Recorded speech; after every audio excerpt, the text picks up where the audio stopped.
All right, let's see. Looks like I got sound into OBS at least. So let's start with some hellos. To Dave Odessa over on YouTube, how's it going? To Mark on the Discord, and Keith, and Paul Cutler, and Liz, and C. Grover. How's everybody's day going? Let's see. Shuffle a few more of these around. Hams Labs. Thanks for hanging out. What else do we have here? Dotted. Beta Graph in the YouTube chat there as well. So hello to everyone who's here. Let me on this. Sound yes, and I see you. Thank you. Cornbread Ninja. Let me close this. Is this in here? Yeah, there we go. Mark says, just in case you didn't know, you can hear your keyboard, so your mic's probably live, even with the title screen up. Yep, that is true. I did know that. I do appreciate the warning nonetheless, though, yeah. The way I have it set up is those are just two different scenes, and I think they share a microphone. One of these days, maybe I'll figure out how to get the microphone off of the title card one, but importantly, I don't want to have to remember to turn it on when I switch to the other one. Otherwise, I will forget, and then I'll be talking and nobody will be able to hear me. Although you all are pretty good about letting folks know, too, so if that were to happen, I imagine I'd probably start getting pings anyway. Lovely A72, love the factory. Ola from the Colorado, I'm thinking that is there. So good day to you over in the mountains. Dave Buchanan on YouTube, how's it going? All right, so let me share a couple of links here. This is the note stock for the day if anybody wants to help me out by taking timestamps. It's definitely much appreciated. I know there's folks that like to watch the show after the fact and have the timestamps. We've gotten spoiled a little bit on the deep dives for having really nice timestamps, and then also I think Ask Patrick W put together a script that linkifies them right into YouTube, which is all a great way to watch it after the fact, so you can jump to what you're looking for. So that's the notes there. If anybody wants to help me out, I'll try to do a little bit better this week than I did last week. I ended up, after getting a bit of a rocky start last week, I ended up not really putting any more of the timestamps in there, so definitely slipped my mind, but I think I've got things kind of set up a little more, straightened out. I feel like everything is a little more smooth this week. I got YouTube up and running quicker and easier. So getting the hang of how to get everything running, and I have my my notes right over here along with my chats. So I'll try to drop the timestamps in them, of which we can put one here and prior. Let's say hellos. I'll put the first one in there. And then, yeah, we'll do an introduction here briefly. So let me another one, introduction. So yeah, hello to everyone. My name is Tim. Go by Foamy Guy on the GitHub and the Discord over there. So you can hang out with us if you're interested on Discord at adafru.it/Discord, which I think is on the screen there. Is that right? Yeah, it's on the bottom of the stream there, and that's also the chat that is showing farthest down underneath me. Right underneath me is the YouTube chat, and then underneath that is the Discord chat. So if you want to hang out, those are the two places where you can chat. There is a Twitch chat as well, but I'll be honest, I'm probably not going to be able to keep an eye on all three. So I appreciate anybody that is over in the Twitch chat. If you are over there and you need to get my attention, though, if you have a question or a comment or anything like that, Discord or YouTube is going to be better in the short term for me to be able to actually see it. So those are the chats. This is the deep dive program. So we're going to be working with CircuitPython. So CircuitPython is a free open source project that allows you to run Python code on tiny computers that are known as microcontrollers. This is the website for it right here, circuitpython.org. So if you are watching this in the future and you want to learn more about what we're dealing with, you can head here, circuitpython.org. You can learn more on this page. One of the things that I always like to highlight, though, is these tiny computers. They come in all different shapes and sizes. In the background of this page down here, you can see tons and tons of different form factors. So, round, square, different numbers of pins. Some of them have screens, some of them have built-in buttons. One is shaped like a ruler. Some of them are kind of like little handheld game devices. So pretty much any kind of electronic project you want to do, very likely there's going to be one of these microcontrollers that will, be an appropriate size and form factor for that project. And we are writing Python code that gets saved on these little devices, and we're able to interact with other physical sensors and components in the real world. So, we can connect screens and lights and sounds like speakers and things. Buttons, of course, as we see a couple examples of, plus all sorts of sensors and, motors and again, pretty much any kind of doodad that you can think of that has an electrical way to hook it up, we can connect to and control from this Python code. So how's it going, Dexter? Thanks for hanging out. So yeah, real quick, to finish up on the CircuitPython project, it is an open source project, but it is primarily funded by this company right here, Adafruit. This is their website, adafruit.com, so they are paying the folks that work on the project full time. Of course, Scott, the lead developer, is who streamed in this time slot up until very recently. He's taking some time off, so I'm taking over while he is out for this stream. But the lead developer, of course, the rest of the developer team, Adafruit is paying all of us to work on CircuitPython and to do these, related things around with the libraries and the community and the streams and this sort of stuff. So if you want to help support the project, one of the ways you can do that is by heading over to adafruit.com and purchasing hardware from there. You can get the microcontrollers. You can also get all the things to plug in and do with your microcontrollers, lights and doodads and speakers and buzzers. Motors and sensors and all kinds of things you can get from Adafruit.com over here. So that's the brief introduction. Getting into a little bit more specifics, what I'm going to work on today. I have two kind of things on the plate. So one of them is going to be porting this CircuitPython timestamper that I've been working on along with Kattni. We're going to port this to a different form factor than the two that are available right now.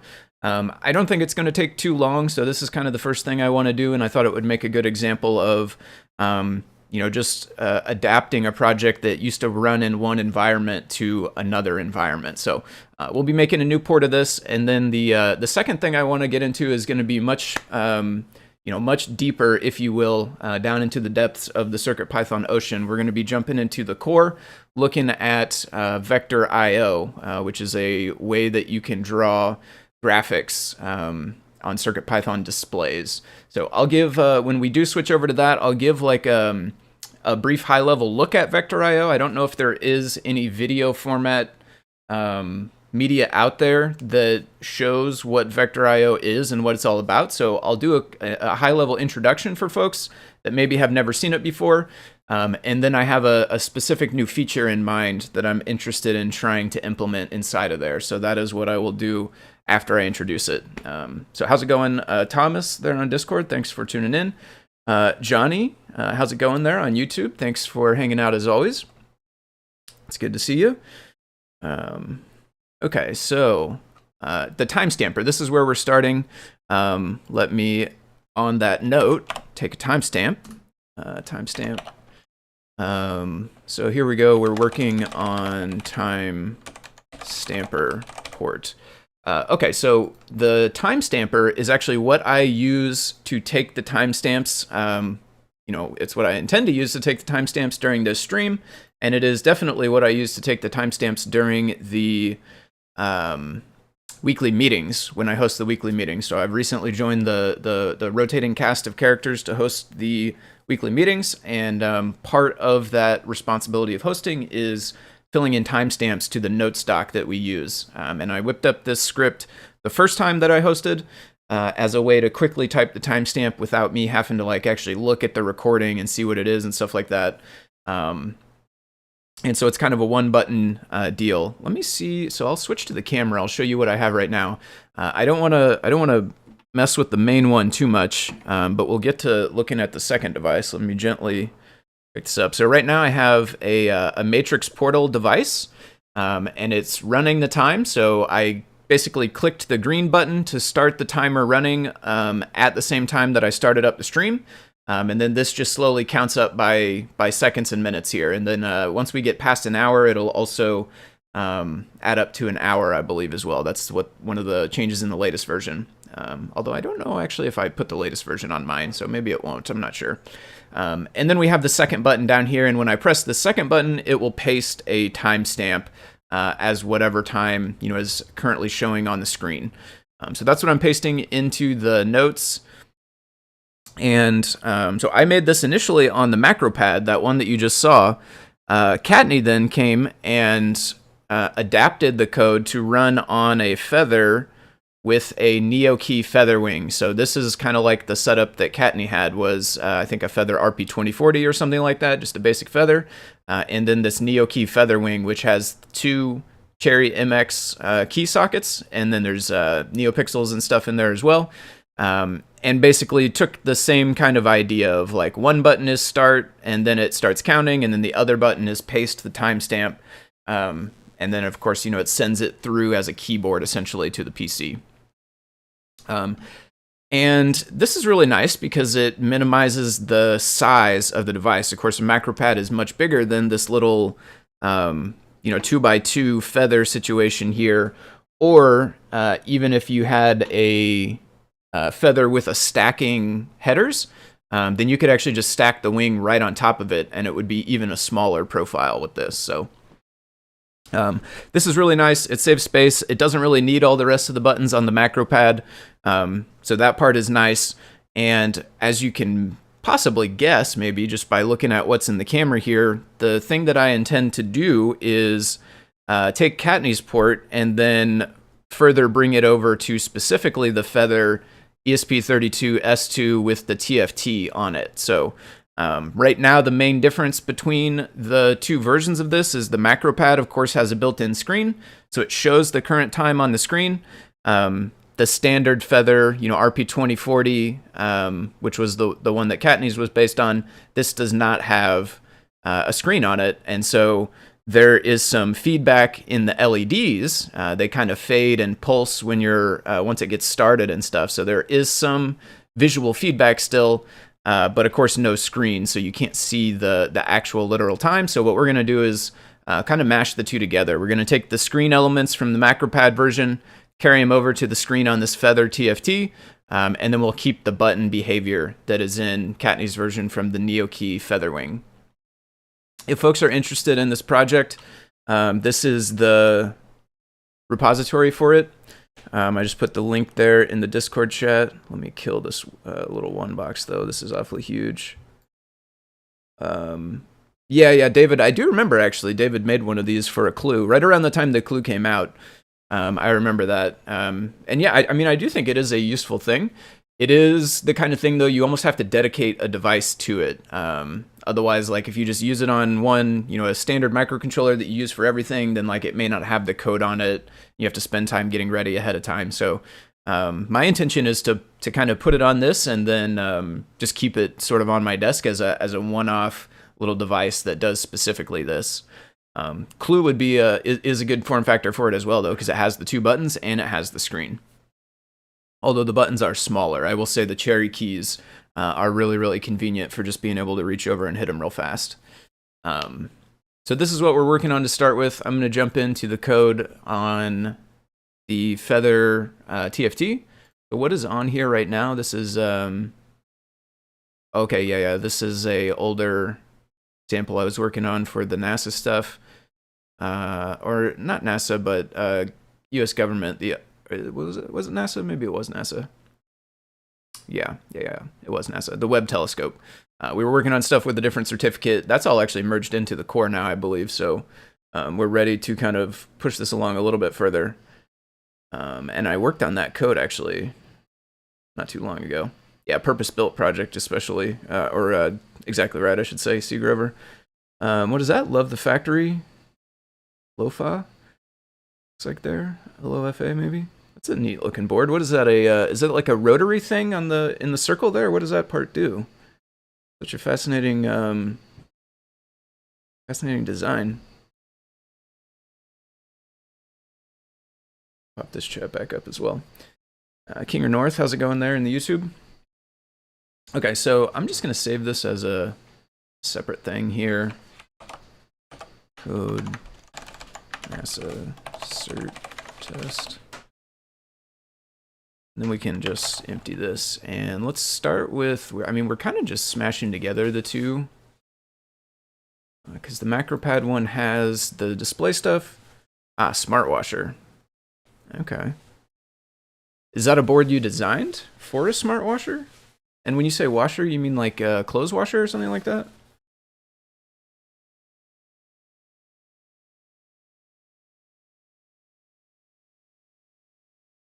So I think what I'm going to do is I want to start with one or the other. I think I'll start with the code for the feather wing because that will have the key handling. And then I'll just go back and add the stuff for the display. Timestamper button. Yes.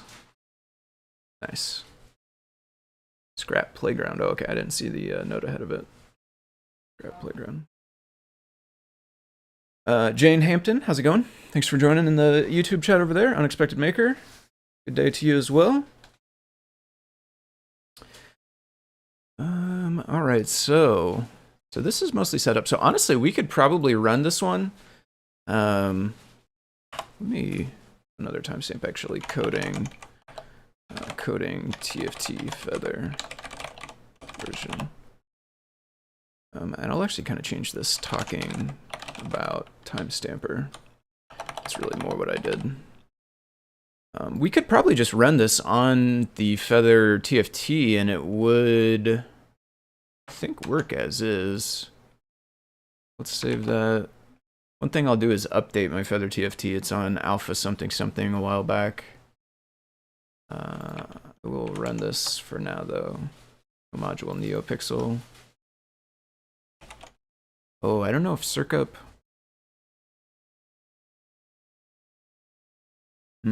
Does Circup allow you to specify a device path?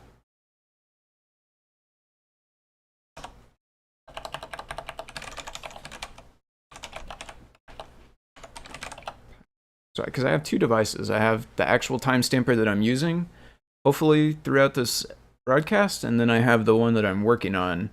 And I don't want to install to the one I'm using because that will trip the reset path. And then space directory.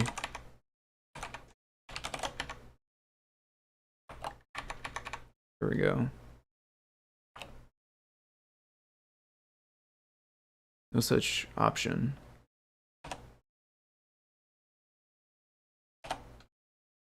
You can specify a path. Yeah. How's it going, Katney? I figured this would be a nice combination of both of them. And I had the Feather TFT, and I haven't put it into a project yet. So I figured, why not? Why not throw them together? Options. Okay, options has to come first, I see. So we want to go like this. Install. That's looking better. What happens when the working stamper gets reset? Good question. It starts back at 0 and is not going to help you take accurate timestamps anymore.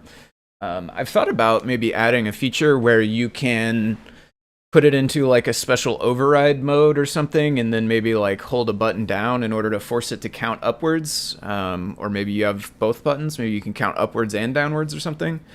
But yeah, as of right now today, if it resets, it starts back at 0, and it's not going to accurately tell, it's not going to accurately keep the timestamps for you anymore. So that would be a bummer. Although not the end of the world. I guess if I had to on short notice, I could maybe go inside of it and like just quick edit the code to add something, but ideally we'll keep it running and not restart it. That will be the goal. Let's see. Timer resets. Yep. 15 plus hours. Yeah, Cadney ran it for a long time. Okay, and is not watching the stream as well. Maybe disable. That's probably a good idea, actually, especially once I have the purpose-built one. I probably should do that. How do you know how to do that? Is that in something in BootPy, I guess, probably? Update NVM. I could do that, but I'm afraid because then we're writing to NVM every second, basically, when the time increases. Which would probably be all right for a while, but I do think the NVM can wear out if you write too much into it. Yeah. If there was some, like, you know what would be interesting is if we had like a function that would get a callback. I mean, I have no idea if this is even possible with the way CircuitPython VM works. You know what would be really cool though is if we could like def exit or something, right? And then whenever the system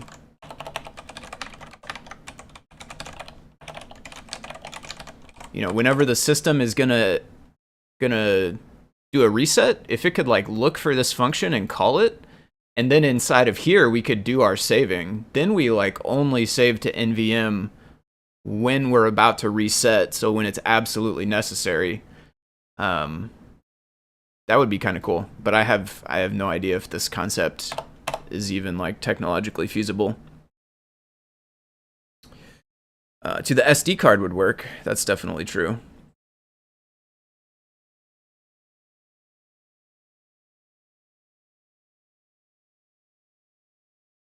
Let me catch up here. Disable, yep. NVM, definitely worth considering, yep. Scott had problems with it resetting, I assume you mean? Maybe back when he used the clue one. If it fetched the date time and set it to the RTC, you can have time since start value and a comparative seconds since epoch value. That way, if there's an accidental reset, you could still recover the time based on the offset from the daytime. Sounds interesting. SD card could definitely work. You're using the macropad or by adding an encoder to the 2-key version, you could use the encoder to set the start time. Just dial up. Oh yeah, that would be a lot nicer probably than pushing buttons. Encoders are nice. How's it going, Bruce? Thanks for tuning in. Yeah, David, do you know the way? Is it a thing in BootPy? Is it like you just put a special code in BootPy and then it disables the reset for you? I've heard of that being done before, but I haven't ever done it myself. All right, so let's get the label stuff from the macropad one.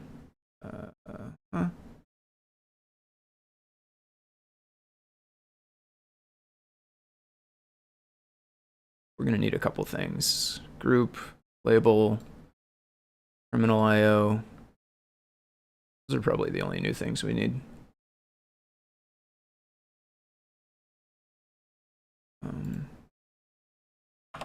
So the one that had matrix portal, but of course we don't need that.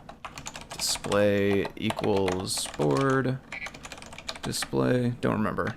Yeah, no worries. Then make sure you disable auto reset, because you probably forget to keep wondering why it resets.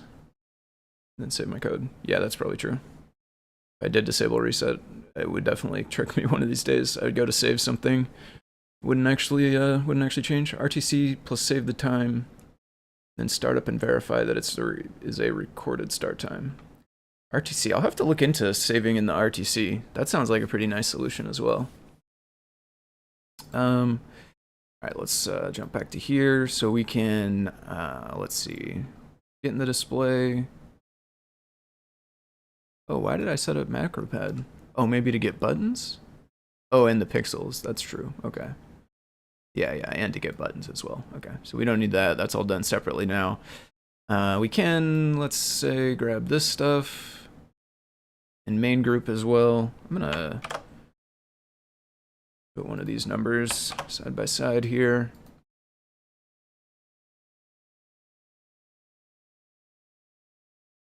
We'll maybe tweak the location. I don't know exactly where that's gonna end up on the feather.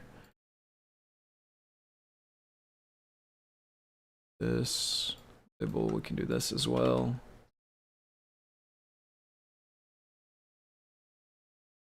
And then we basically are just going to change our updating inside of here.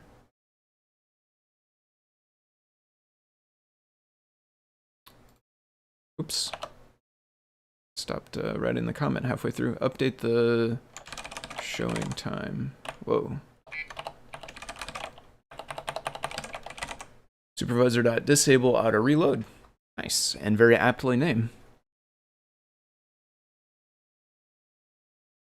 I will plan on doing that. I can't do it now because if I save it, then it will reset it. But I will plan on doing that. Although, well, yeah, no. I was gonna say maybe I break to REPL and then, but then that's gonna definitely stop running anyway. So we want to animate. I think we want to do all of this stuff too, and then we'll just modify also the code when the send button gets pressed. So, because the MacroPad version basically works by updating the label each second, and then whenever you press the send button, it writes the text that's in the label. So the label kind of becomes like temporary storage for the current time. The Featherwing version does not. It keeps a string which holds the current, time, and then when you, well, it's actually not that it even keeps a string. It's that when you press the button, it generates the string and sends it out the keyboard all at once. Of course, because it doesn't need to keep it because it's not showing it anywhere. So what we'll do is, I think, adopt the MacroPad approach. We'll change the label every second, and then when we press the send button, we'll grab the value from the label, send it through the keyboard. Like how we've gotten to the point of, yeah. Yeah. It's definitely, yeah. We've come a long way for sure of like,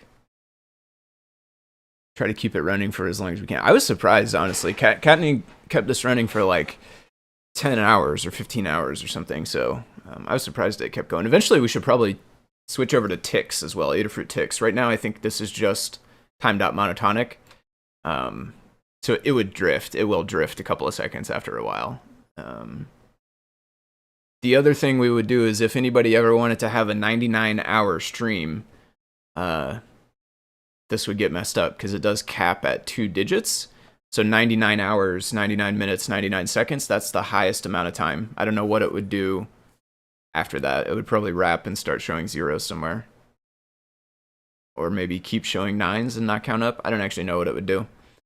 I don't plan to stream for 99 hours straight though, so hopefully it won't matter. There is a slight difference, cur time and current time. Let's fix that up.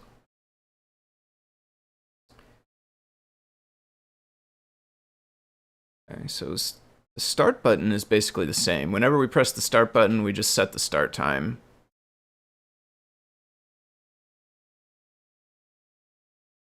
Send button is going to be the different one, and basically what we do is just the same thing from the MacroPad. We no longer need to generate this. Instead, we just grab it from the label, send it out the keyboard, which is under a different name, keyboard. Keyboard. Okay. That might be all we need. Let's see. Am I forgetting something? Oh, by the way, I forgot to call it out when we started, but I know somebody, C. Grover, I think somebody said something about it. Check out this amazing artwork. This is so awesome. Yeah, let me open this up. Let's go here. Dropbox.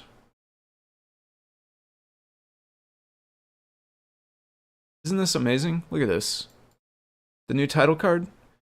Bruce from the Discord and who works at Adafruit drew this up. So this is freaking awesome. I cannot even put into words all the way how amazing I think this is, to be honest with you. I kind of like, I had this idea for the submarine picture with the Cyclops and Blinka peeking through the windows. And that, I just kind of gave that idea. I put that idea out there and Bruce came up with this whole card, which like honestly is more clearly than I could even see it in my own mind. Like, it's amazing to me how well he got the exact thing that I wanted, even when I didn't even know what the exact thing I wanted was beyond just that basic description of the submarine with the windows in Blinka. So this is awesome. Thank you. Huge thank you to Bruce. Hug report. Definitely. I'll be putting that in the meeting for this week. Who is Tim? I am Tim. Yeah. Yeah. Thank you, Hams Lab, for sure. Definitely huge hug reports, and thank you to Bruce. Okay. I had to drop that because I was like super stoked about that thing. That just got made up yesterday, so this is the first time we've used it. Let's see here. Hams Lab says we could use NTP to keep an offset between current time and real time, which would fix the drift. That's true. I think Tix does something like that. Tix has a way, the library Adafruit Tix has a way to manage it already. I don't know what it is. It might be different per device too, actually. Often turn off auto reload because I save so often, then use Control C, D in the REPL. Interesting. I basically turn my auto save in my editor off, and then I have just gotten used to Control S. So like I don't save as much, but I do use the save to like rerun. Yeah, totally agreed. Thank you to everybody for the love of the title card. Bruce, yeah, foamy guy is Tim. Doesn't sound right. It is right, though. Bruce. I don't know exactly Bruce's name on Discord. Oh.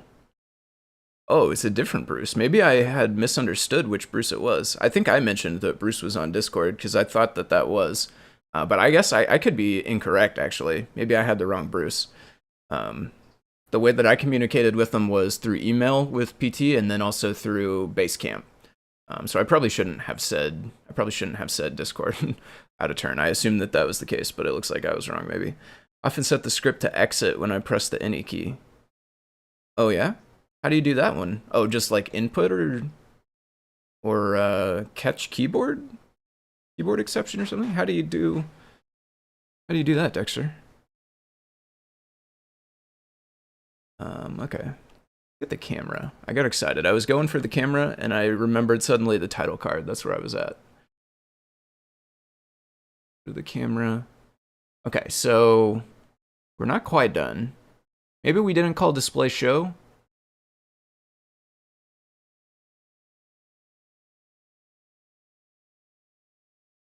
Okay, we did call display show. Did we have an error? Ah, no module HID. Okay, easy enough.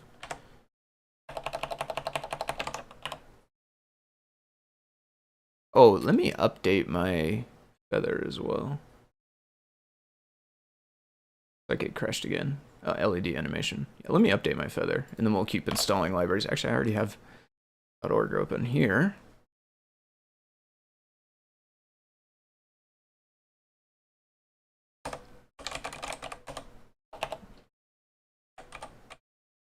Oh. I guess it's like the order matters, or maybe uppercase matters. I don't know. Show up. Let's grab that. Download it. Yep. And let's see. Super. Is it 2 double reset, or do I need to use boot? Nope, we got it. Nice. I really love these ones. It's not showing on the camera. I guess you can't see it. I really love the ones that have the screen takeover. I hope that is kind of like the standard for devices with screens nowadays. There you go. Feather boot. Here's this. Grab our download.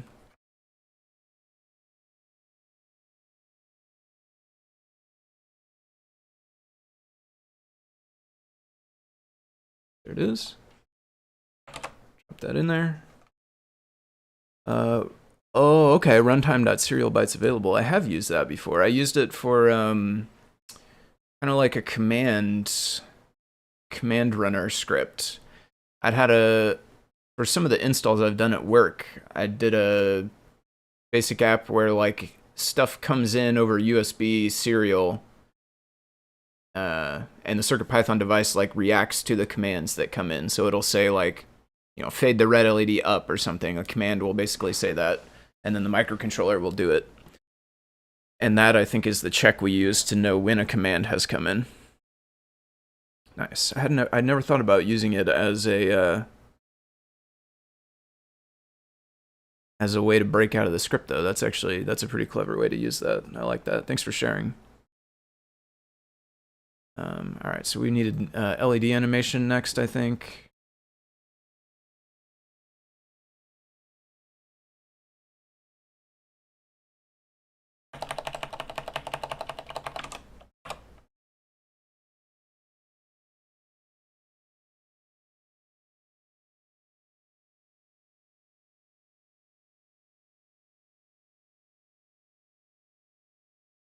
There we go. Okay, so we can make some visual changes. Let's see if it's actually working though. So, it's in this. Okay, this is the docs. That's fine.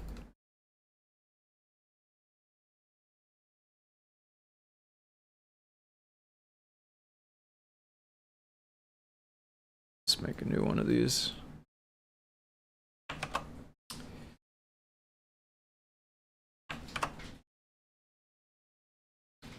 They're covered up too much.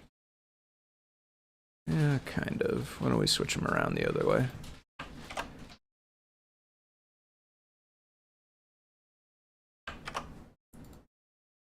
Okay, so I think red. Did I have it backwards? I had it backwards. Green.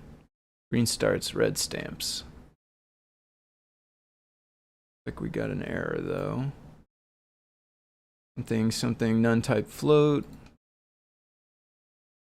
Unsupported operations for sub and float. So we try to subtract float from none or vice versa. 83. Okay, so we put this to current time. Current time is none. Ah, yeah. We never set current time to now. We need to do that.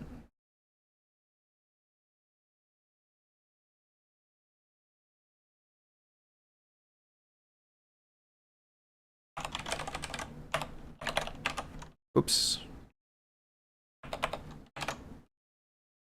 Oh.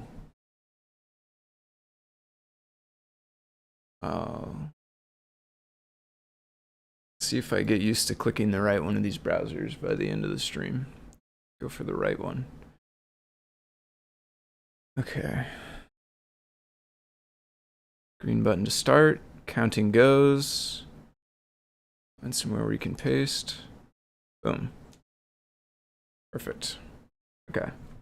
So yeah, let's make it bigger and centered. So for bigger, we can just use scale on the label. Already scale 2, we could even maybe go at least 3. We might be able to fit 4. For location, let's put it in the center. So instead of Y, let's go anchor point equals tuple 0.5, 0.5, label anchor position. This one will be display.width over 2, display.height over 2.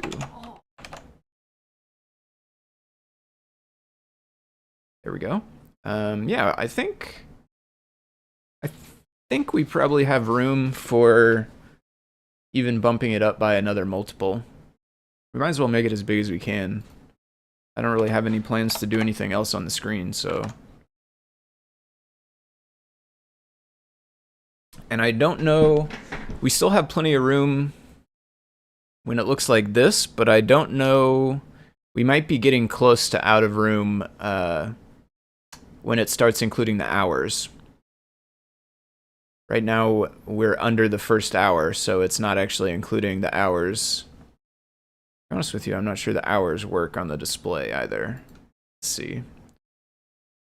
Let's test it out by just cheating the...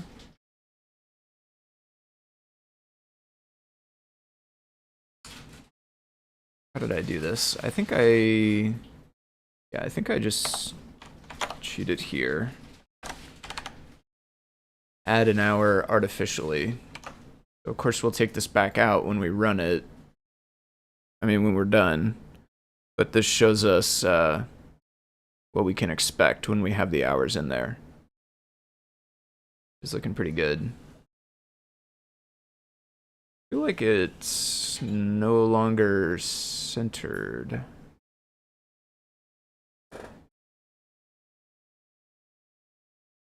Maybe I'm misjudging where the screen is at, or maybe the centering doesn't work how I thought.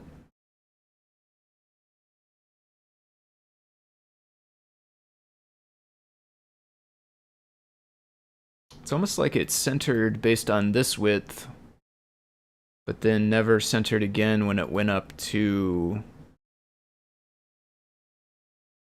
larger.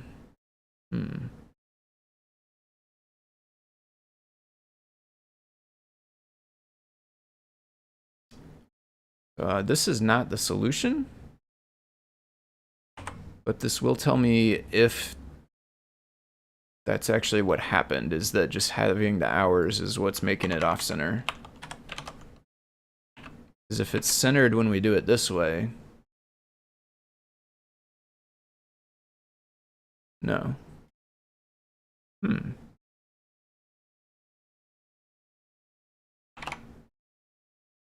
Okay.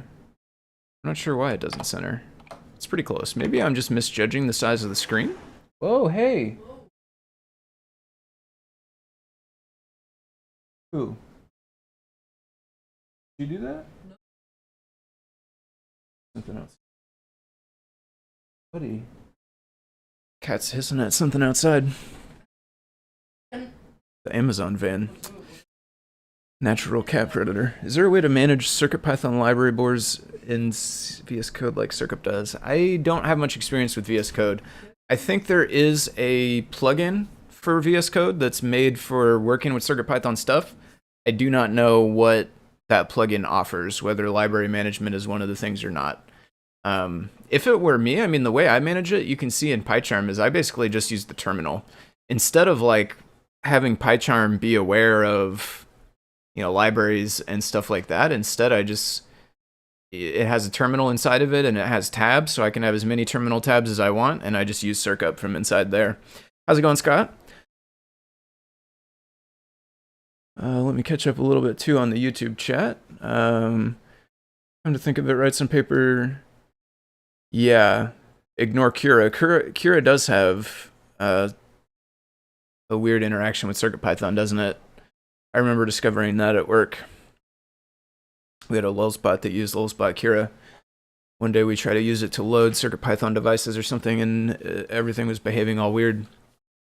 So I don't know why that's not centered. It's close enough, though, honestly. I mean, it's not like, I don't know. It's a couple more pixels to the right, really, is what I was expecting, but it's close enough. There might be, maybe there's an extra space or something that's throwing it off.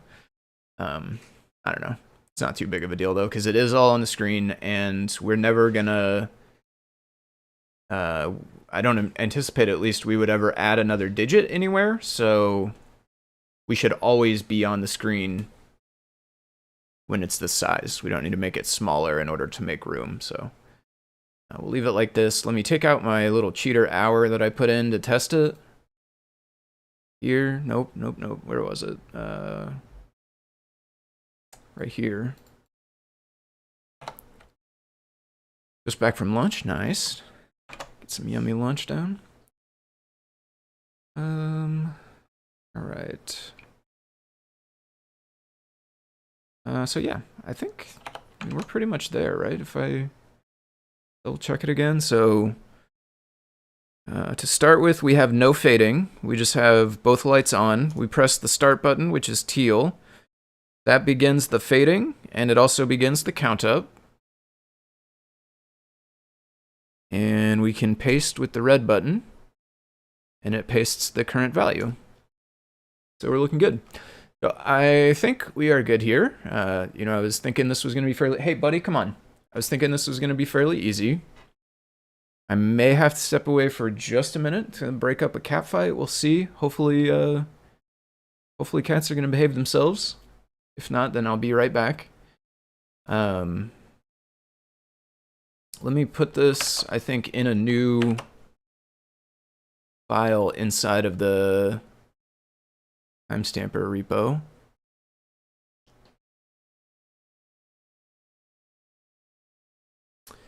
Gordy G, how's it going? One is narrower than the other digits. That could be. Yeah, I don't know. Terminal IO, is it monospace? I think you're right. Yeah, I don't think it is. The default font I don't think is monospace. I think it is different. It should, though, I thought, account for that. I thought it should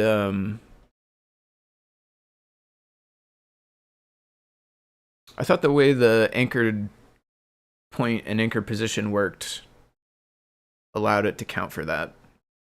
To account for that.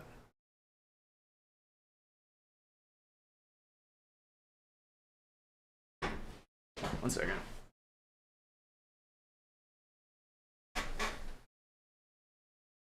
Short-lived catfight, but luckily we avoided the worst of it. Maybe it's something to do with scale. I do think there was a bug for a while with scale and anchor point and anchor position, and it seems correct at first. But we are on like scale 4. If we were off by a couple of pixels, it would be a lot more pronounced at scale 4 if it gets multiplied out. I don't know. It could also just be misjudging the size of the screen. I didn't draw anything on the entire screen, so I don't actually know where the bounds are. I assume it's kind of this rectangle that's sort of lit up, but some screens do have like a little bit of extra space that sometimes looks like part of the screen, but is actually not, which would then make things look not centered necessarily. Yeah, scale is throwing off. It's possible, yeah, C. Grover. I think that's possibly one of the issues. Oh, Terminal IO maybe is monospace. Anecdata, thanks. Yeah, thanks, Tim. Got to run. Friends band is playing down the street. Awesome. Yeah, nice. Enjoy the blues and bourbon. That sounds like a good night. Thanks for stopping by. All right, so we're gonna go put this in the repo. I think we'll just make a new folder, and we'll call this Neo Key Featherwing TFT Feather. CodePy. And if anybody wants to add ports of this project to the repo, please feel free. Like, totally, you can make a PR if you want to add, like David, if you're interested, you can add your clue one. If anybody else wants to make another form factor, I kind of am just keeping this repo to collect a bunch of different ones. Honestly, I think it might be an interesting project to just try implementing on different devices, as just kind of practice as working on all of them. Eventually, maybe we could write code that's carry-overable, cross-compatible or something. I cannot see the Discord numbers. 1 second. Okay.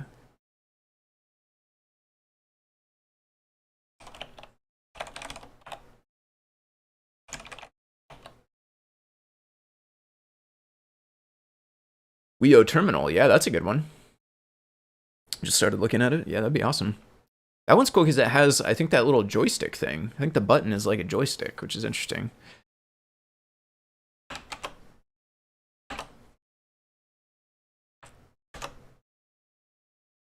PyPortal would be another good one. I'm always working on PyPortals. Could have a touchscreen interface one.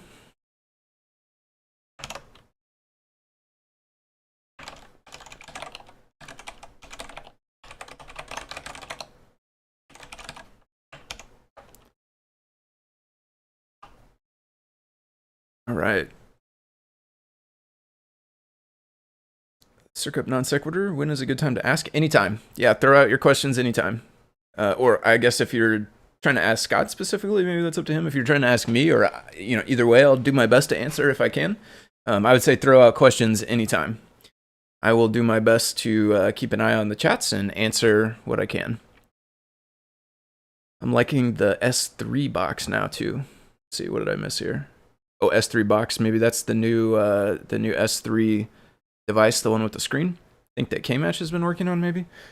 Yes, scale works in the entire bitmap object. Anchor is a font pixel base.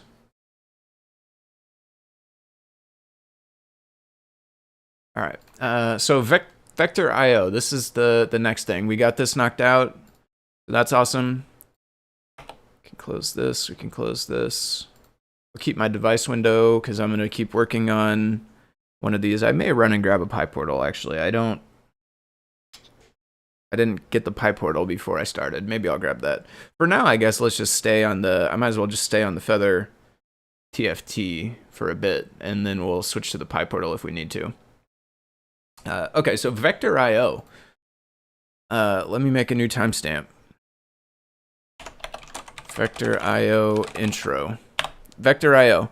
So for folks that don't know, this is a feature that is inside the CircuitPython core, and it's kind of like the display shapes library, but it's built into the core, so you don't need to add a library to use it. It's not the exact same. There are different features in display shapes than there are Vectorio, but they're similar. And Vectorio being inside the core ends up taking less memory for your shapes, I think. I don't actually know. I've not done like profiling or anything like this, so I could be wrong, but that's my understanding, is that Vectorio, because it's not holding a bitmap that is the size of the shape, that's a thing that doesn't need to go into memory when we use Vectorio. So the docs for it are right here. If you go to the docs and search Vectorio, there it is. Okay, Vector. I don't know if I've ever seen this page in the like tablet size here, where it's shrunk me down for responsive.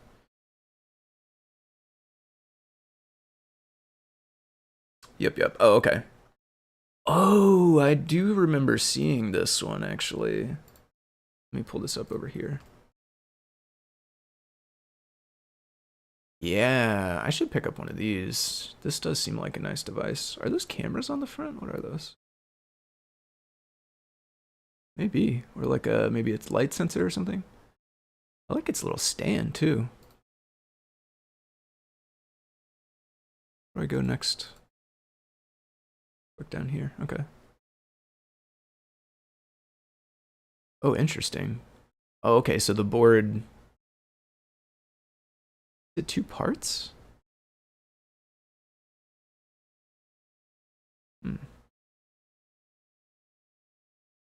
So there's one board running this way, and then the display, it looks like, plugs in on the top down here. Interesting. Oh. This is such a small touch, but I actually really like the fact that there are mount things on this. This goes a long way towards making stuff usable in like other projects. My main the main focus of my job that's not Adafruit, the job that I work Tuesday through Friday, is digital signage. And one of the things we circle back around to every few years is digital price tags. This form factor would make a pretty good digital price tag, and the fact that it has these mounts on the back let's see, where were they on the back here? Oh, okay, but these are for the display. I see. So you could maybe reuse the display. Yeah, it does not work quite how I was thinking. But because the display has those, you could actually make a different stand. If you want the stand to be a different angle, or if you want to mount this thing flush on a shelf or something.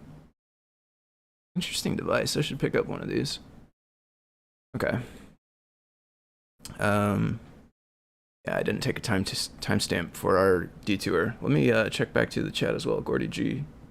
Nope, hasn't asked anything. But yeah, anytime. I don't remember if I said. I think I did. Maybe not. I don't remember for sure. But anytime, throw out questions about Circup or anything else. You can throw them out anytime. The board in the stand is dumb. Oh, okay. The one that's inside the stand doesn't actually do much. The one that's inside the little screen box is where all the brain is at.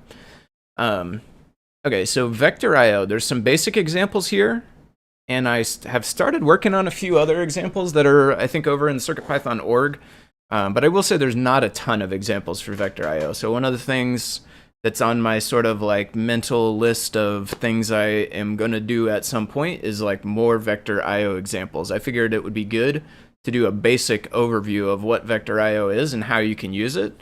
in a video form just to get more folks aware of its existence and using it. So right now, Vectorio supports 3 types of shapes. There's circle, rectangle, and then the most flexible is polygon, which you can pass a list of points. It just moves the connectors, I see. Let's see, Gordy G says, is there a way to point Circup at a CircuitPython device which has had its name changed? Yeah, definitely. Well, I say definitely. I can't say that I've done it before, but I'm pretty sure the way that I'm using it right now, in fact. So back in my terminal, so this command I ran right here, Circup, and then use the argument path, and then you give the path to your device.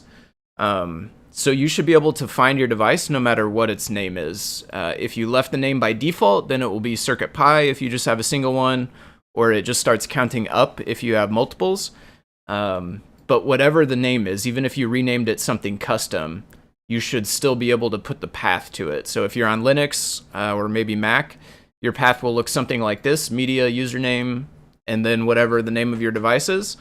If you're on Windows, then the path would be like, the D drive or F drive or whatever drive that it shows up as. So I assume it would be like, D:/ or something like that, if you're on Windows. So yeah, this path, though, I think you can use to target your device no matter what the name is. Let me check this Discord thing, okay.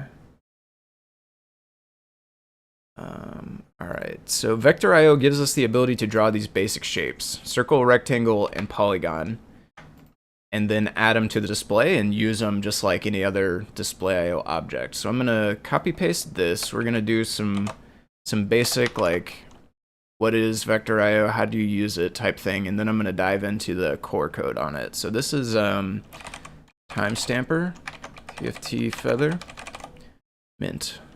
Linux Mint, I guess you mean, probably. In which case yours will be similar to mine. So like /media username probably should be where it's at.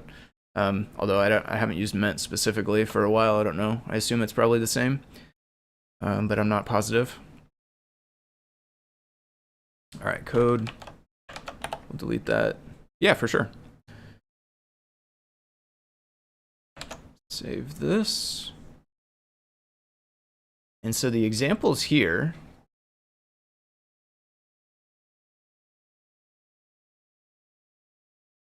This. We'll need a little more setup, won't we? Let's say import board, import display IO. What else? Vector IO, I guess. Yeah. That might be all we need. So this makes a palette, and then we make a shape. So we can either make a circle or a rectangle or a polygon. I'll do a circle first. Let's do XY a little different, maybe just 1010 for now. Group append. I'm going to call this main group. Main group. Refactor. Display.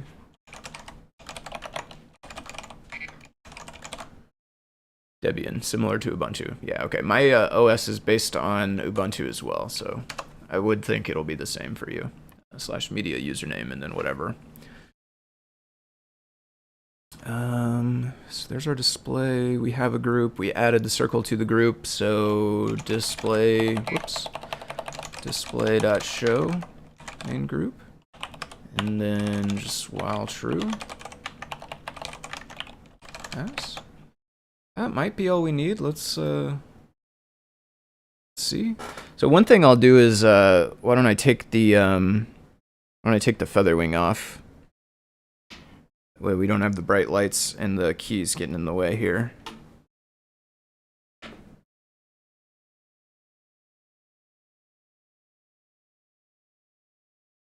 Okay, so we got our circle drawn. One thing you can tell right away is it is partway off the screen. So let's fix that. And that's because the circles are anchored to the middle. So whatever we give it for XY right here, that's going to be the center of the circle. We gave it 1010, but our circle has a radius 25. So, we're partway off the screen, but we could move it just by giving it a different XY. So let's give it, what would it, we would need to give it, well, I guess 25 would put us at exactly the corner. And then anything bigger than 25 would move it further out. You can also do like basic animation type stuff, right? So you can do something like this. For I in range, well, let's call it X. So let's say the range of display width minus 25. And then we can go circle.x equals x. Time.sleep. Maybe like this.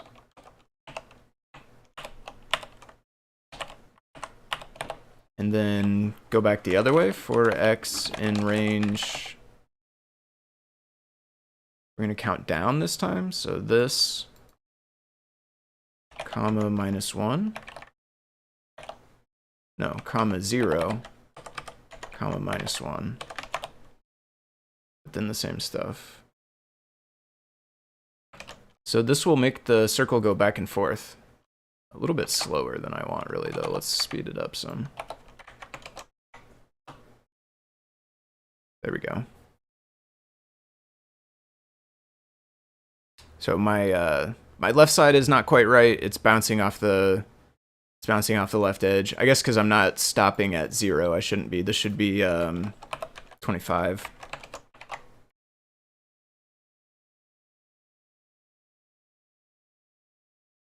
Please show us how to find the path in Circup. So you would not find the path in Circup. You will find it. You'll have to find it on your computer, like inside your file explorer. But if you do, like Scott mentioned there, if you tell us your OS, we can help you try to find it. If you're on something Linuxy, then maybe /media/username, like whatever your username is. Mine's TimC, so that's what my folder's in.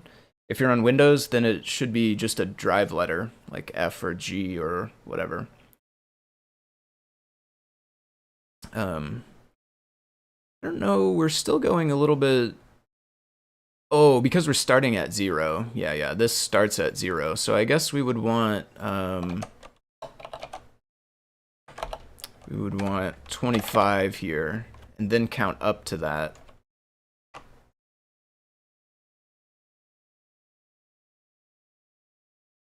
Gordy G says Linux meant 20.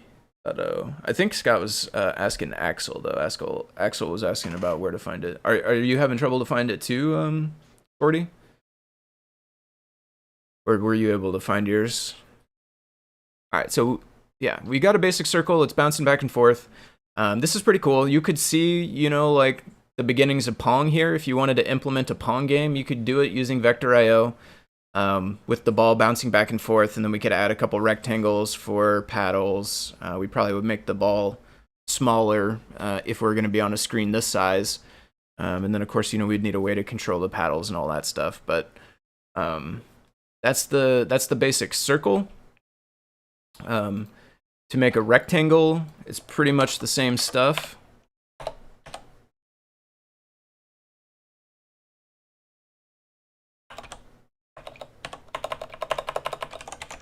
Rectangle.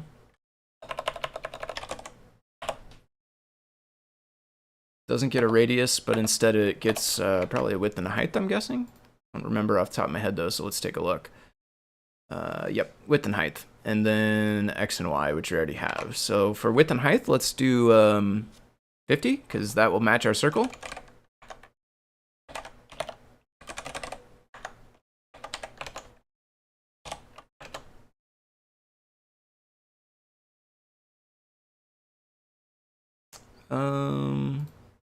Oh.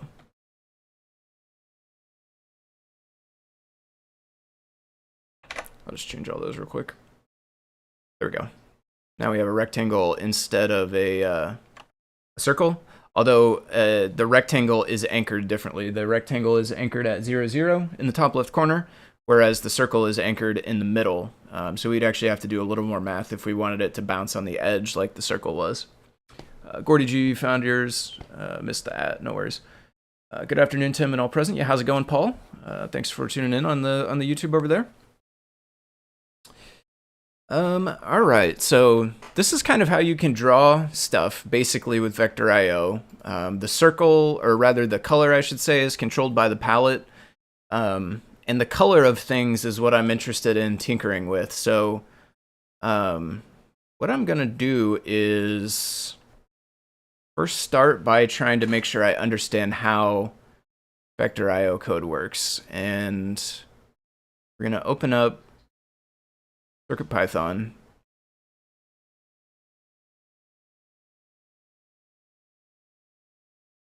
Yeah, we could take this window. I'm gonna go to main, Adafruit main,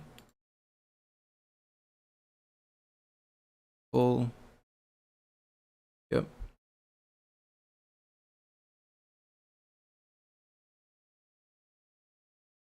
So basically what I want to be able to do is change the color. Right now, if you have a palette that's multiple colors, like let's say we had a 2-color palette, and we put one to like, I don't know, redder, have more red in it, and we save this, we will still get a blue shape, bluish.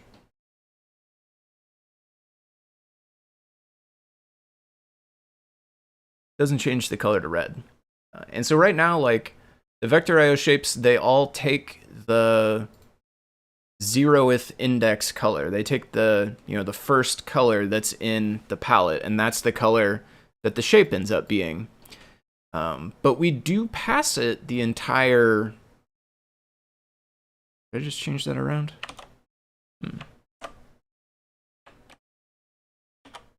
Weird. Okay. We do pass it the entire palette, so it has the rest of the colors as well.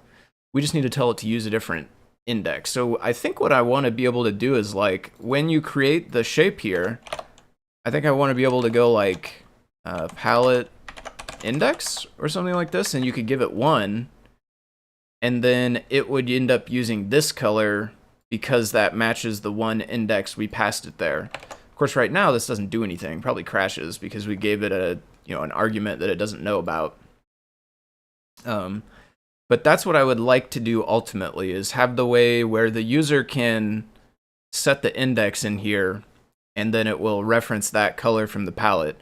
And maybe even after the fact, maybe you could even do like this, palette index equals 1 out here as a property. This would be really cool as well, as if you could update it after the fact. That way you could change it after you've already drawn it one color, you could change it to another color. So that's kind of what I want to implement. And it will require some tinkering inside the core. Like we're still pulling maybe, or scanning after we pulled. May have just finished. What's the advantage of passing the palette versus a single color value? Well, in the case of the feature I'm trying to add, the advantage becomes like having the extra colors. If for instance, if this took like color and it was just like, well, it wouldn't be a string, I guess, but if this took color like this, then it would be a lot harder for us to go and try to give it an extra color. I guess we could update the color itself, but my understanding is like internally, everything in display.io wants to map to a palette. So even if we were passing in a color like this, internally inside Rectangle, it would ultimately be making a palette, setting this color into the palette, and then referencing it from the palette.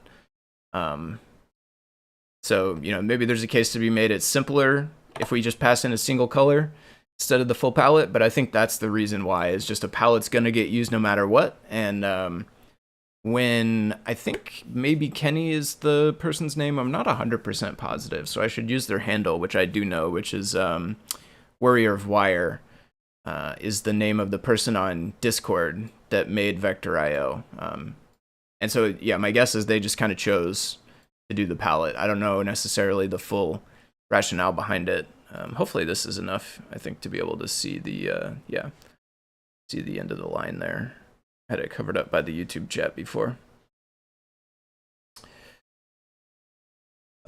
Yeah, that's my guess. I'm not 100% sure, though. You might try to catch Warrior Wire if he's around sometime and ask him about it.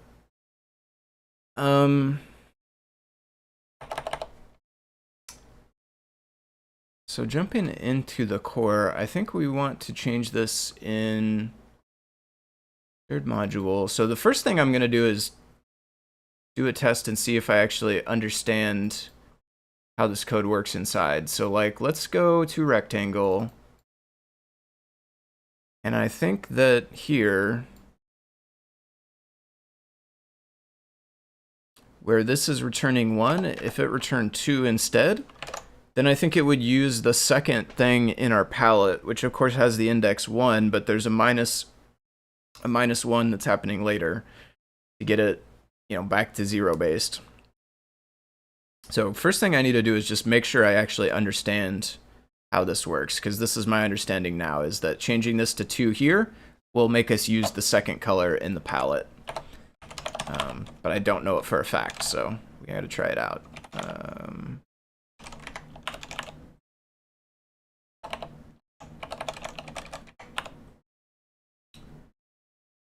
So what do we need to do, like,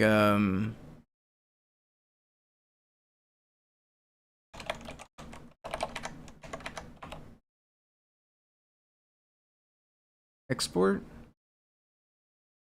We run it or shell or like source it?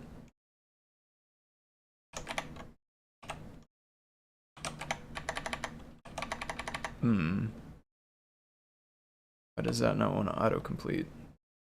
I guess that means we probably don't run it. Maybe we do source it. Well.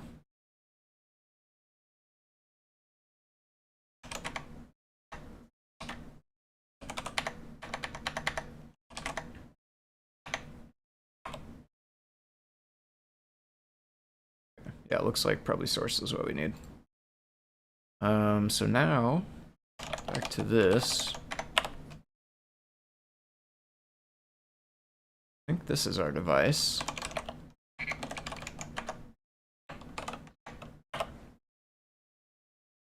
Alright, so let's see if we get that built correctly. Yeah, it's weird. You specify only a single entry palette, but there's no way to say which palette color to use and which one is transparent. Correct, yeah. Well, I mean, transparent, I think it just does any... I don't think it... Well, I mean, you could call, like, you still have the palette, so you could still call make transparent. Like, we have this palette object. We could still call, like, palette... Whoops. Palette.make transparent 0 or something. This would end up making our shape invisible. But we have no way to like switch it to from 0 to 1 basically, which is the part that I want to add. Which I think will be cool, because then you could make one palette with like, you know, 5 colors and then make like 5 different shapes and tell each one of them to use a different color. With today's API, you'd have to make 5 palettes in that case. You know, 5 single color palettes, each one with their own color, and then you set each one on one of the shapes. But I think it'd be great if we could just have one palette with all the colors, and then you just give it the index for each one. Keep this up. It'll take it a minute to build, it looks like. We haven't crashed, which makes me think I did do the export stuff right. Oh, I totally didn't take a timestamp.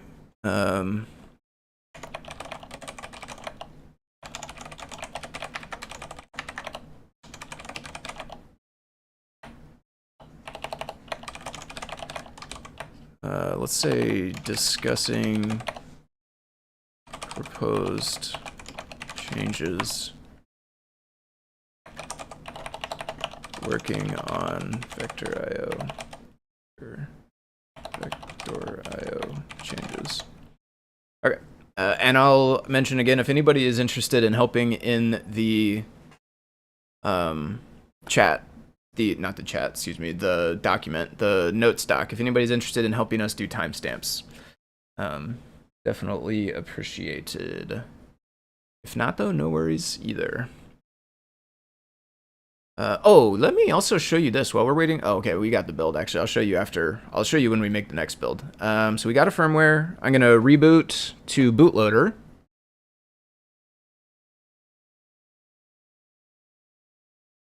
And then I'm gonna copy the firmware that we just made. CP build, Adafruit, Feather, TFT firmware.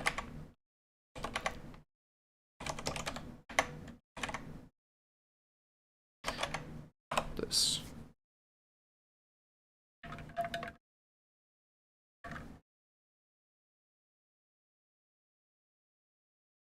Copy this. Let's look at Toddbots while we're waiting on that to copy. Whoops, I keep opening the wrong one.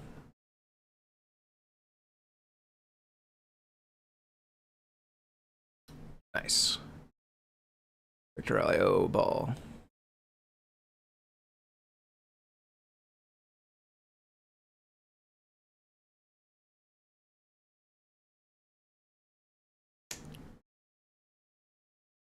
Nice. You even have, it looks like, some Y motion in there as well. I had X only. So this one, it does this one do the angle, like diagonal bouncing?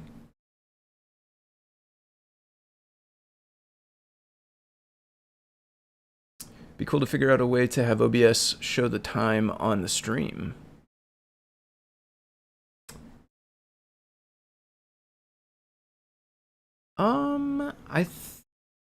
That could be doable. I mean, yeah, OBS, it might have some default, like, template strings or something. I know, like, the text that's in my OBS scene, like, at the bottom there that says Foamy Guy and the Discord URL, that's a text element or whatever. A text source, I guess it would be. Maybe there's some, like, you know, if you do $time or something, maybe there's some, like, templated variable that you can put in there and OBS knows to substitute the time. Although it would have to distinctify between, like, live time and recording time. If nothing else, though, you could have, like, I could make a JavaScript page that does a very similar kind of counting that this thing does, and then we could pull that JavaScript in and give it a transparent background and use it as a little counting clock thing. That might be kind of complex and excessive for what we're trying to do, but I think it would work. Kind of the same way, like how the Twitch subscription notification works. That Twitch subscription thing, it's technically a web source item or whatever, and it's just pointed to a certain URL, and there's some, like, transparent background thing going on. So when it's not splashing the thing up, you just don't see it.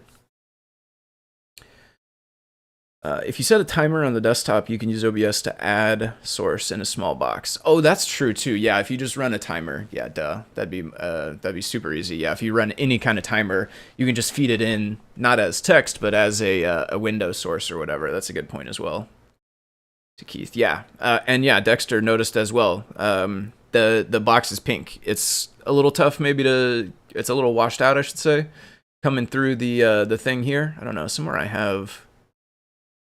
Camera controls, here we go. I can turn this and then you can see the pink a little bit better, but that did work how I wanted.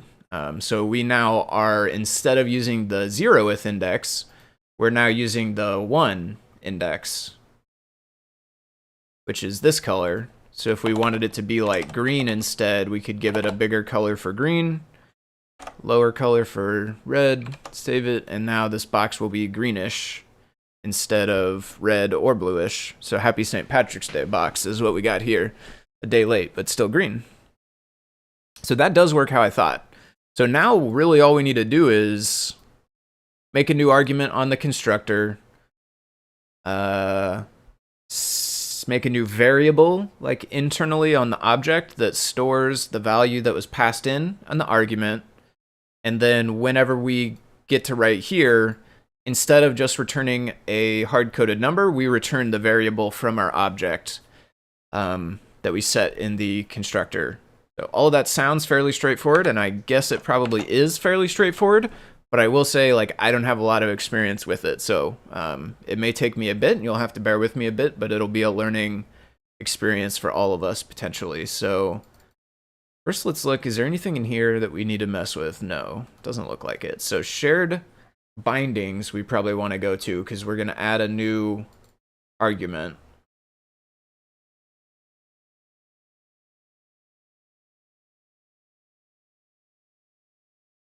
Let's do rectangle first. We already have rectangle running. We might as well do that. Oh, index. Is this our sample? Oh, yeah. This is the example, like, from the docs page.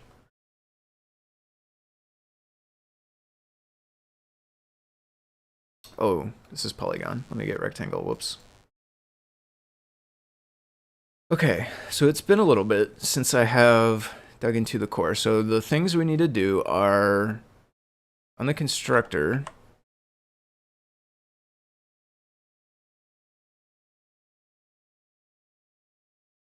Interesting. So one thing that I find odd here is this has width and height, but not x and y, but we do still pass x and y. So where our code is like this. Why? So are we overriding a thing or something? How do we do this one? Okay, this one does have some stuff in it.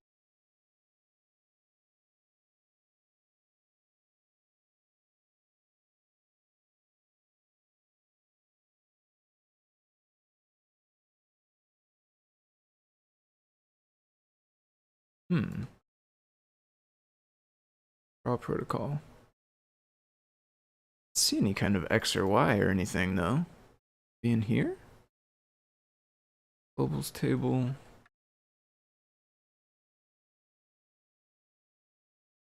I don't see anything here either.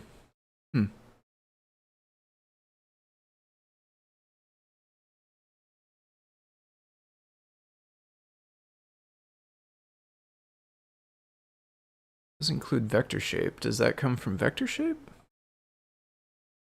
Here's our rectangle make new. Oh, did my mouse just die? Mouse just died. Alright, 1 second. I gotta get a mouse battery. Mouse batteries. They're pretty close though. I'll be right back.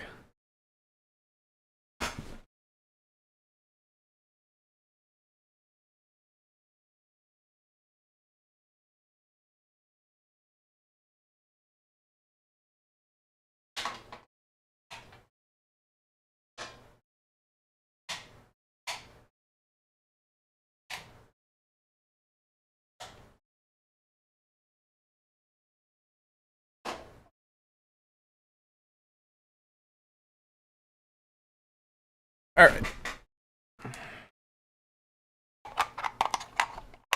Running low on batteries. Gonna buy another pack of rechargeables, maybe. Here we go. And we can move again. So this one shows width and height in X and Y here, okay. So maybe I was just looking at the wrong function. That was like construct instead of make new, which I think make new is like, this one goes for a init. When we call a init in Python code, we are calling make new, I think, in the core. Let me get the chats back here. It's mutable. OBS time. Okay, so that's a timestamper or something. Can the program edit the contents of the palette, or is it immutable? I see. Yeah, Scott mentioned that it is mutable. You can't change it totally. So you could, like, I'll show you a quick example of it as well. we could say in here something like, let's see.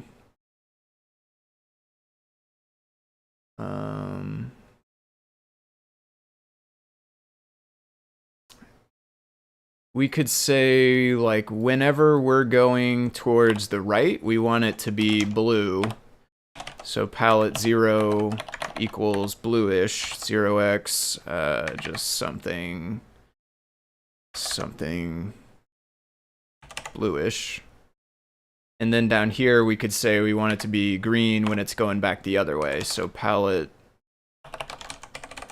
0 equals greenish. Something like this.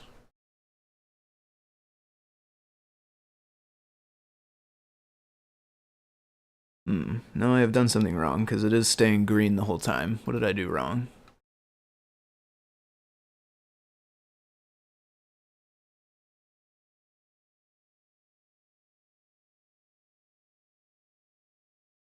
Maybe it doesn't work how I thought. You definitely can change it in the palette. Oh, I have hard-coded it to point at 1 instead of 0. Yeah. There we go. Yeah. So now we have blue going to the right and green coming back to the left. So yeah, we definitely can change the palette there. You could scroll through wheel by changing the palette entry. Totally, you could. Yeah. You could count up to 256 or whatever. Call the color Rainbow IO color wheel thing to get a color, and then you could set the color based on that. You definitely could. Yep, Dexter, wrong slot on the palette. Definitely right. Thank you. So you folks can see, this is my dear friend Amanda singing and her partner Luke on the guitar. Nice. Is this the this is the blues you were talking about? I think was that Ham's Lab. So here for this. Thank you, Tim. Yeah, for sure. Palette is confusing. Sometimes the palette is simply a list of available colors, a theme. Sometimes it's a specific graphic sprite element colors. One type is shared, one type is specific to the sprite. Yeah, that's true. Sometimes it's color converter instead of palette. Color converter behaves like a palette, but is a little bit different. But they are kind of used interchangeably. Yeah. This is awesome. Looks like a fun time down at the old concert hall or wherever we're at here. Palette 0, yep. Color wheel. Oh, on time.monotonic. Oh, that would be fun. Let's do that. Get some rainbow action going on here. So let's do it. Let's do it on every update.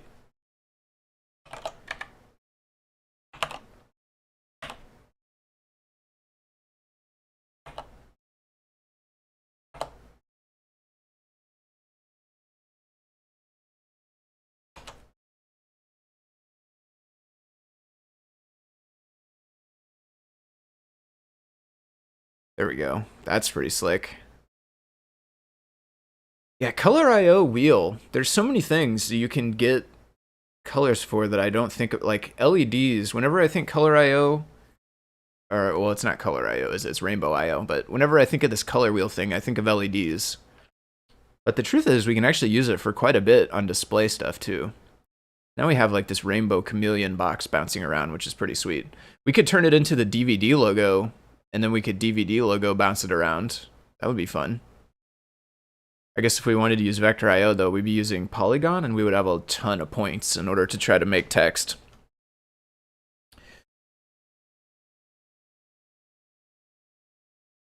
Yeah, Gordy G also mentioned Palette 1.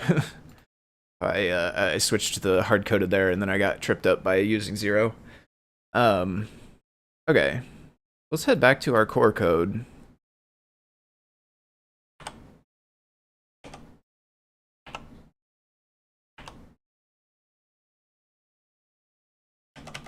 So let's go arg palette, or let's say color index.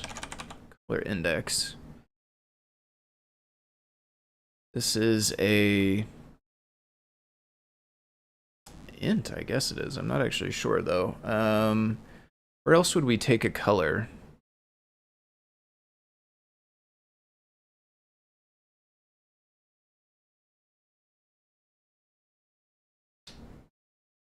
Bitmap tools?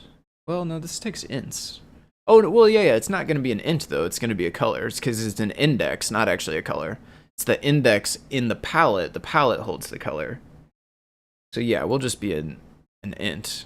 I guess kind of the same as height and width are. And required, no, I don't think it should be required. Really, I guess we want to duplicate more like this one. Because we don't, it shouldn't be required, and it should just default to 0. Same behavior as today. The real version of today, not my special version that's using 1.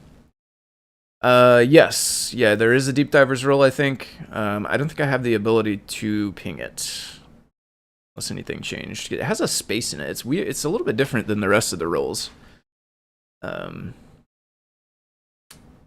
What's going on? Who's going to be the first one to write SVG to a Vectorio polygon converter? Oh, that would actually be really sweet. It'd be tough for us to do it in the microcontroller because SVG is XML and we don't have an XML parser yet. I guess we could write one, but maybe in Python, in raw Python, maybe there's one that works, but you could maybe have like an intermediary or like a converter script that runs on the PC. It consumes an SVG and it spits out a, Vectorio JSON or something that is basically just a list of points that you can feed to a polygon. Or maybe it could even spit out the code for the exact list that you pass into Polygon, and you could just copy paste it from there. That'd be pretty cool. Do these need to be in order? Actually, no. Let's go ahead and keep the right order, though, just in case. So that will default to 0. Parson the args. Vector shape parts.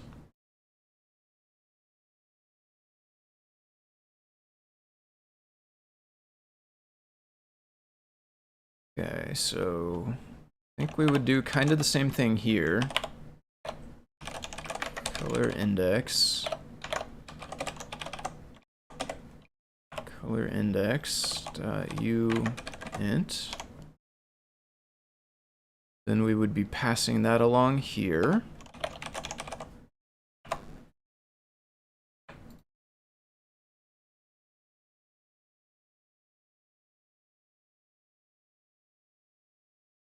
Which this would be the one inside of shared module.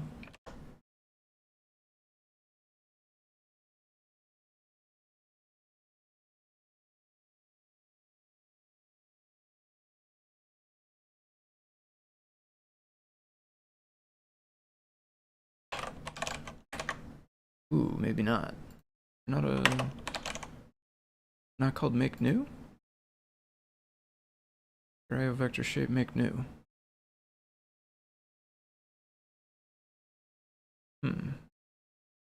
Oh, vector shape make new. Vector shape. So yeah, actually, I don't think we need to pass it to there. Vector shape is like an internal object. So technically, in order to draw it on the screen, you need the rectangle object, and then internally it also makes a vector shape object. And it uses the two together to draw it on the display. But I think we don't want to touch the vector shape. We want to do everything on the rectangle, if I understood some guidance I got from Warrior of Wire this morning. So there we go. This calls construct here. That's actually where we would, so we want to take this actually here and pass it in here. So now rectangle construct, this is in, oops, I just closed it. This is in shared module right here. This will now be a, I guess the same thing, uint e color index.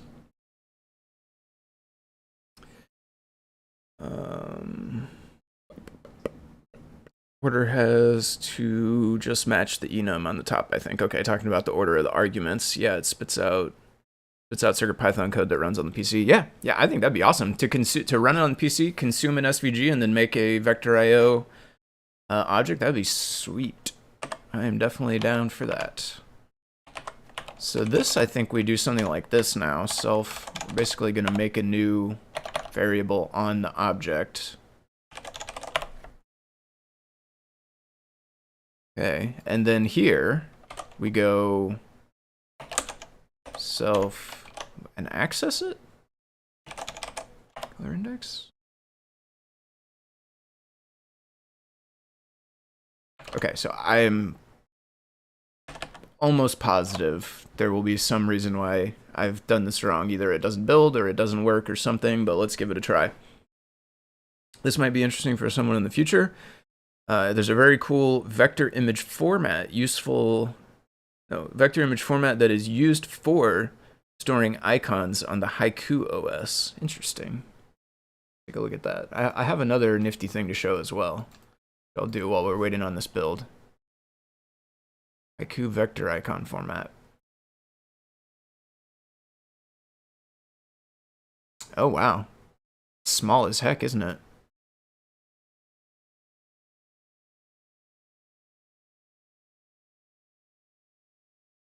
So 7,000 bytes goes down to 700, almost a factor of 10.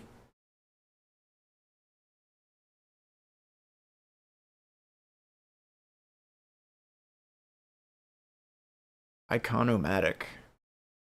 Do you know what the type of, I mean, I'm sure it says somewhere on this page.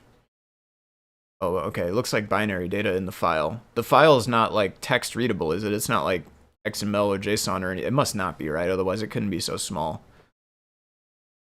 Looks like this is probably the technical format, like which chunks of the data have which things inside of it. Interesting. You know what this reminds me of is message pack. It's almost like message pack for SVG text. It's like packing it into specific kind of bytes and stuff. That's pretty cool. I never knew about that format. I think you can add J cores. Oh, that's true. Yeah. I think I have done that before. Make it build faster. That's true. I think that is true. I think I've done that before. Dave Odessa got to hit the hey now. Thanks, Tim. Good night, all. Yeah, thanks for watching. And good night, Dave.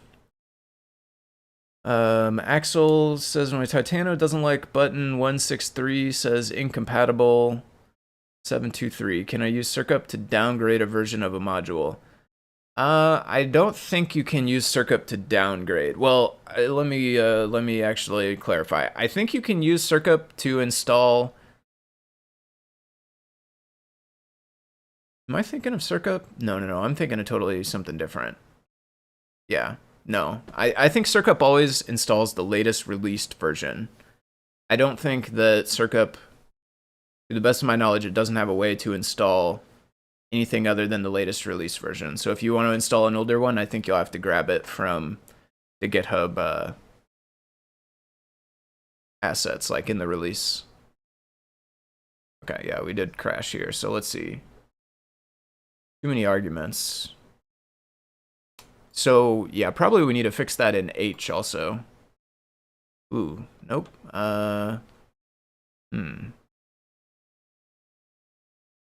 Maybe in H over here?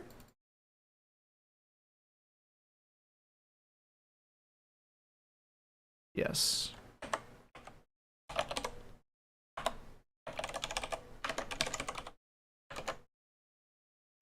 So do we go here? J like 8 or something? Maybe I shouldn't do so many. Computer is doing kind of a lot, right? Between the recording and the streaming and, well, it's not recording, I guess, but streaming, and it's playing the preview back in OBS and somewhere inside of a YouTube window and somewhere inside of a restream window. It's probably playing the same stream back a couple of times. So let's see, what do we got here? We got a semicolon maybe? Shared module. Yeah, it looks like I missed a semicolon.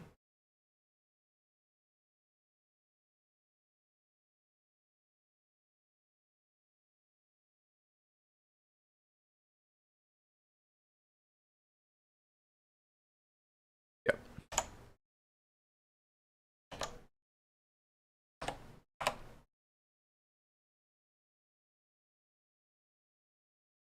Rectangle T has no member named color index.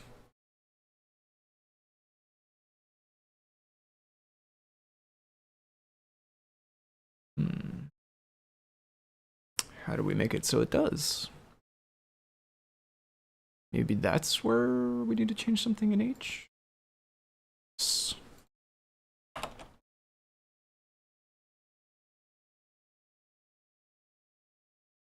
Would it be, did it say uint32 somewhere else?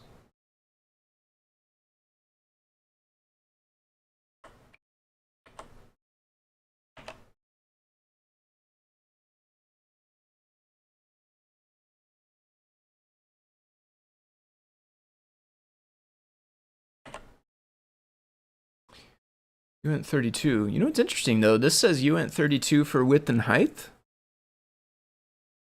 But then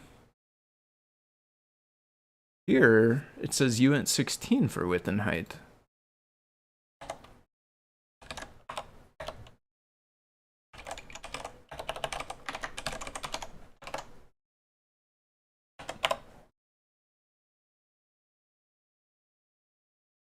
I wonder why those are different.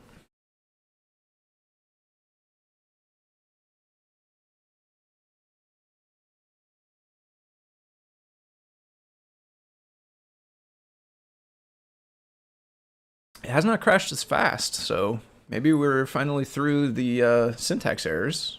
Oh wow, that went so much faster. 23 seconds that built in. That was way faster. I wonder if there's a way, can you like override the make command to like always add that in even if I don't use it normally? Like if I don't type it, I want it to just do J4 anyway. Let's go to bootloader.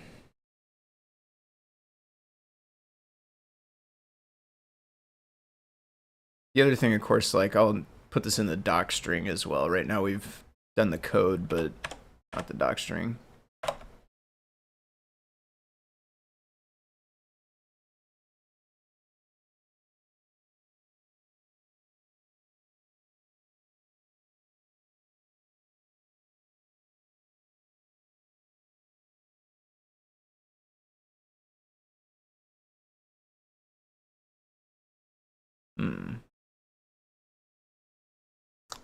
Seems as though we broke something.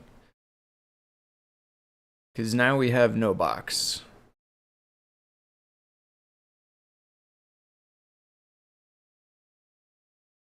It looked like it reset.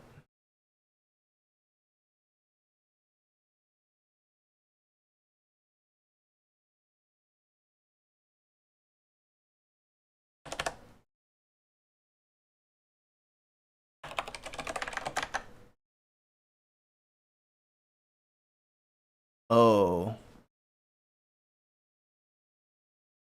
I think my default should have been 1, not 0. Yeah. So it's not crashing. That's a good sign. That's a good sign. I think that here.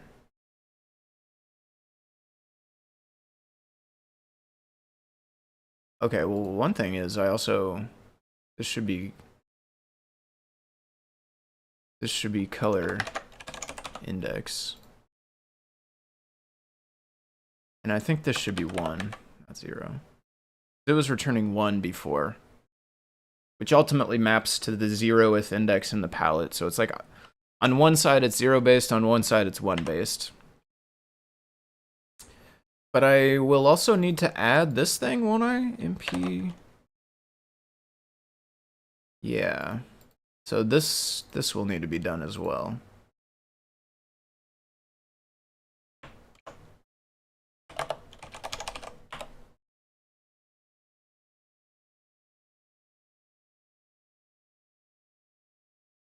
Hmm.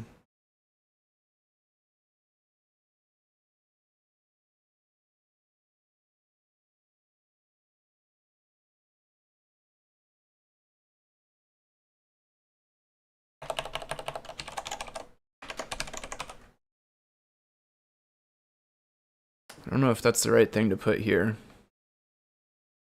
Alias make J4, but it's danger sack.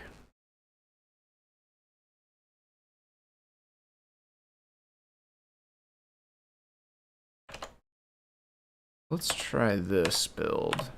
If we at least go back to visible, then we know that our problem was being off by 1. I suspect it's still not going to work when we actually try to pass in this new argument.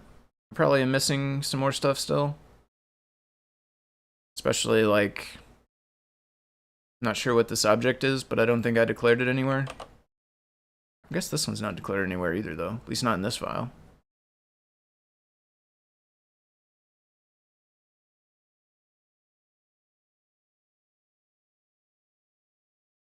Quite as fast this time. Maybe. Oh. Failed. Okay. Yeah. Subject doesn't exist. Undeclared.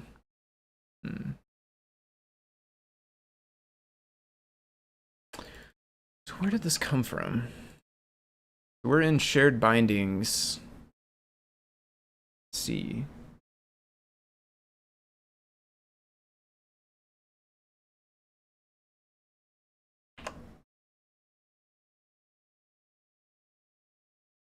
Not here. These are defining functions like get width, set width. Not width object.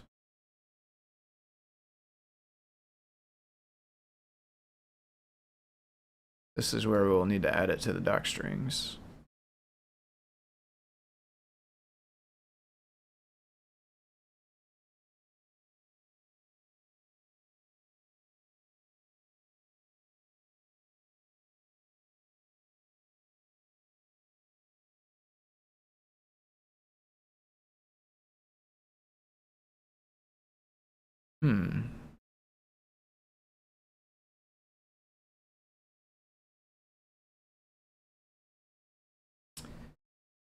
Let's turn this off for now.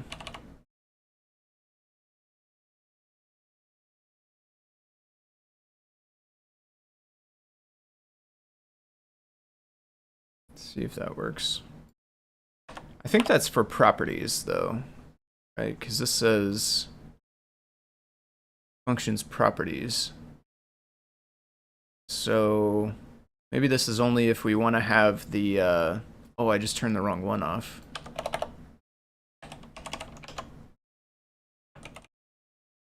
Maybe this is only if we want the property to work. We need to have this code here.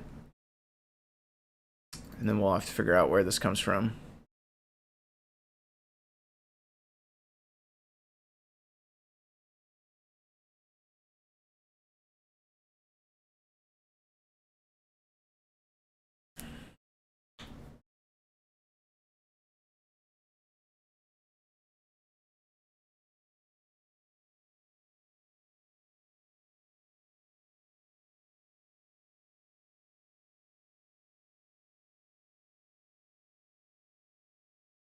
Gonna fail again? It was only like 20 seconds, 23 or 26 seconds last time it succeeded. Yeah, just antsy. Feels like it's been longer already. Felt like it was longer last time too, but then it ended up failing.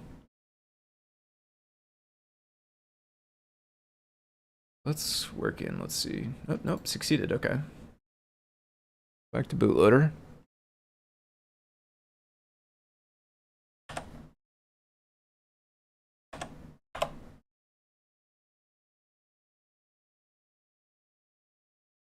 Crouching vector hidden box. The latest in Kung Fu drawing capabilities.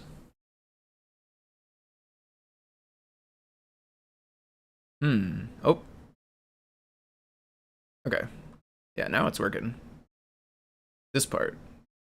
Defaulting to 0. What if we pass it the new one, though? Does it still work?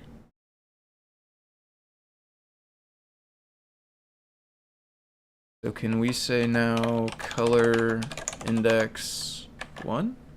No, 2? Oh.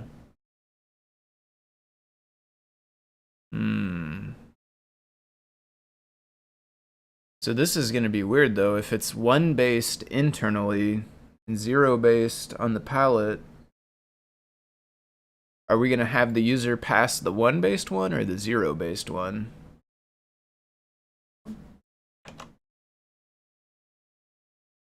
This did work though. Or do I still have the code? Yeah, never mind. I still have the chameleon code running. Let's take the chameleon code out. Oh, wait a minute. No, that proves it. This proves it is working. Because now it's pointed at index 1 instead of index 0. Previously, it was pointed at index 0, which was just blue and was not changing. But I do think this is actually working. Yeah, we get green by itself. And if we do 1, which would be the default, we get blue. Yes. Okay. That's pretty sweet. So let's see. Properties we're not ready for yet.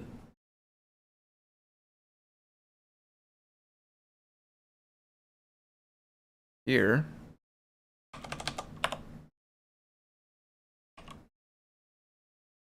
Should have probably just duplicated.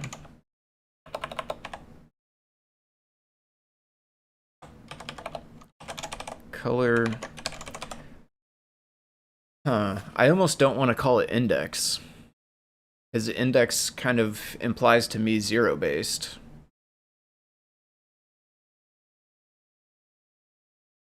But I also don't really want to just call it color, because then it seems like you would pass it a hex color, like 0xFF000 or whatever. So I guess we could call it color number, which is not index and doesn't imply 0 based as much, but it is kind of arbitrary. We'll table it for now. Let's think about it.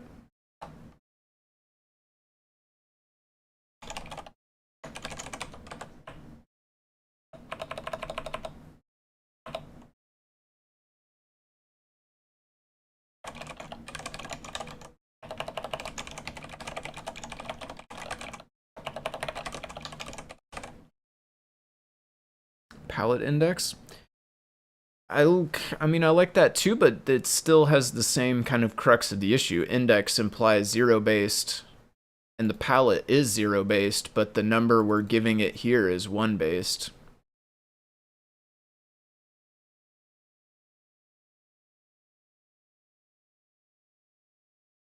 So it's almost like it'll be higher than the index by 1.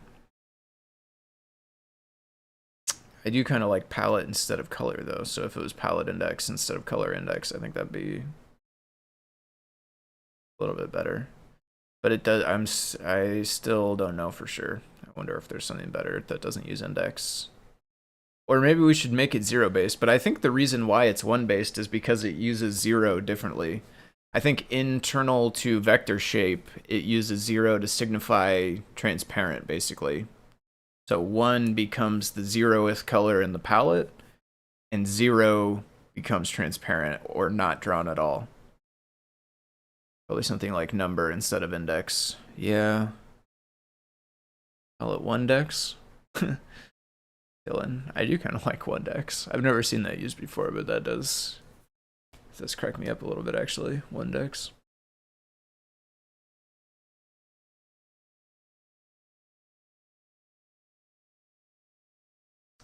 So how do we make our property work? I guess this where.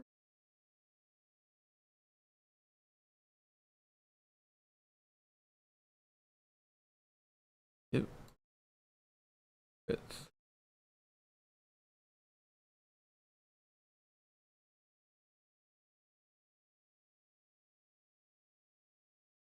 Get with object. Okay. Oh, no. This is get with object, though. And this is not, this has no get, so this is a different thing. Where does this come from? Let's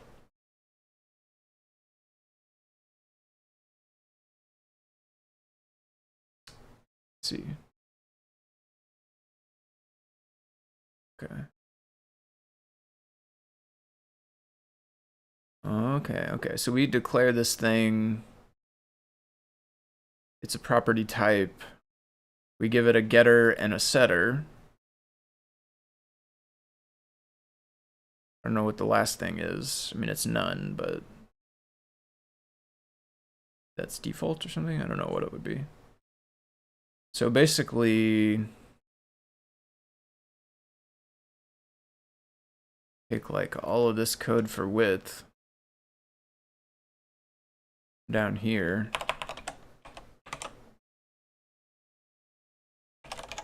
Color index. Let's go ahead and make the change to color number, I think.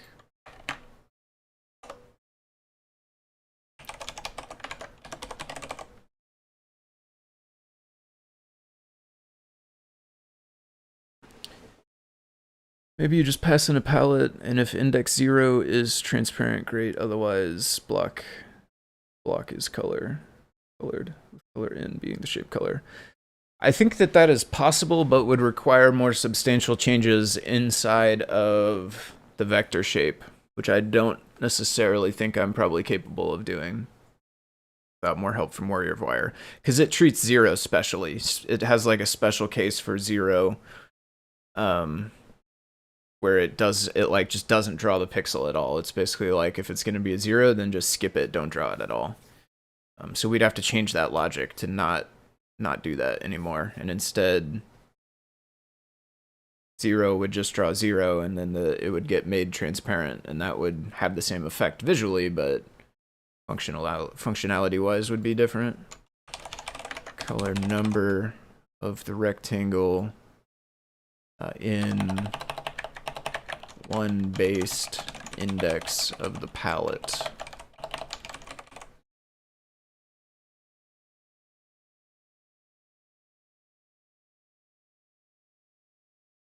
So then basically we have get color number.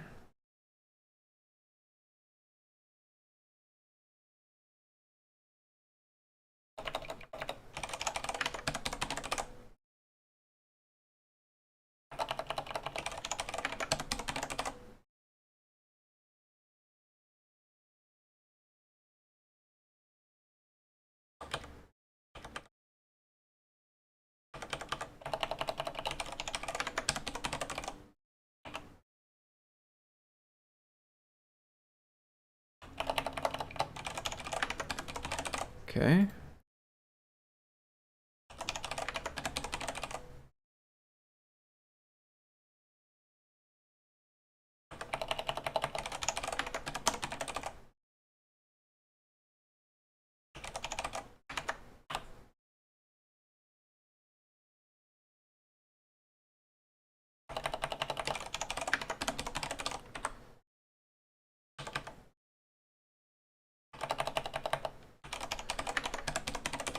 Having a palette is confusing. Still, a Vectorio shape can only show a single color. That's true, yeah, it will still only show a single color. But you'll be able to change which color within the palette.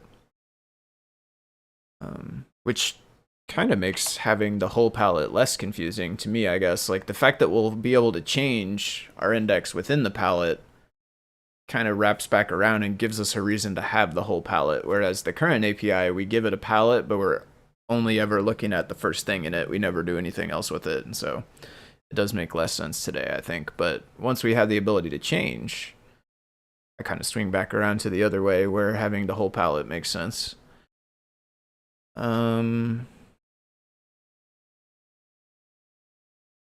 Okay, so does that everything we need for this?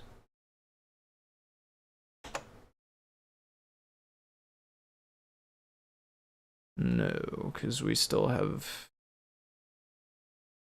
That actually declared that thing.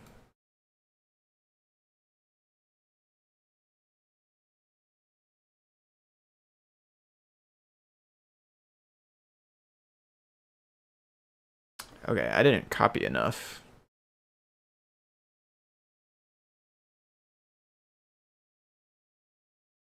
So I don't have this part of the code.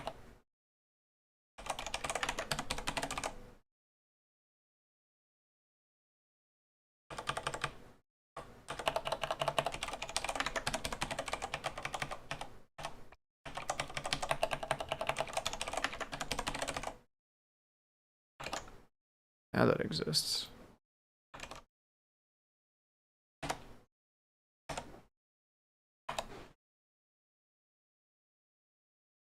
Okay, while this is running, let me show you this. This is amazing. Seagrover is in the chat. Seagrover is who made this and shared it with me. So this, a few weeks back, maybe like a month and a half or 2 months ago, I was working on the Nico Cat animation with this cute little animated kitty. Seagrover extended the application to have multiple cats. So we have like, I think there's 5 or 6 in here, and they all run around all on the screen at once, and they're all different colors, which is amazing. I kind of want to go back and add the extra cats into the one that's in the Learn Guide so that it can have multiples. Seagrover was talking about some other enhancements too, like, whoops, whoa, jeez. Crazy fractals. Seagrover was talking about adding some other stuff as well, like collision detection and stuff, so they wouldn't run on top of each other. Maybe they would bump into each other and stuff. But this is so cute. Whenever I made this, I only ever implemented it with one cat. I made it as an object where it turned out to be fairly easy to add extras. But I never even considered it. I never even thought of the idea of adding extras. So this is super awesome. I kind of want to go back and put it in the guide this way. If a Vectorio shape had an outline as well as a fill, then a palette makes sense. Yeah, I would like outlines. Honestly, I think what would be cool one of these days is to make a Python layer over the top of Vector.io that basically takes the API from display shapes, the library that uses bitmap shapes, and uses that same API, but implements it under the hood with Vector.io. So to make a rectangle with a border, for instance, it would probably make 2 rectangles, one for the inside, one for the border.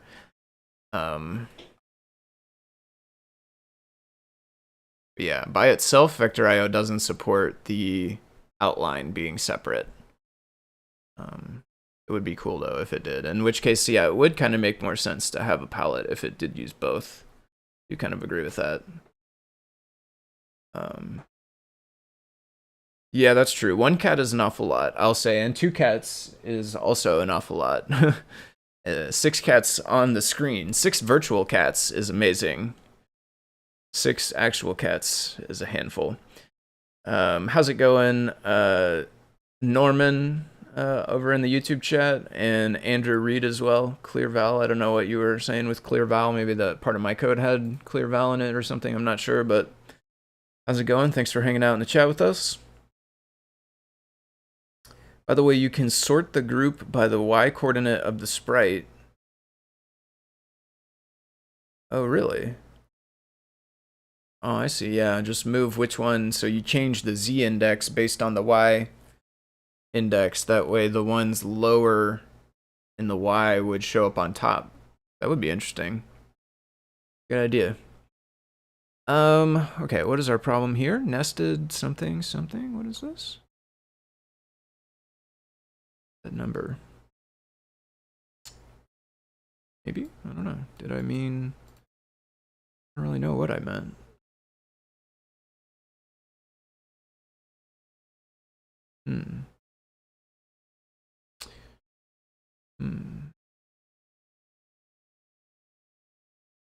Right, we need these, I think.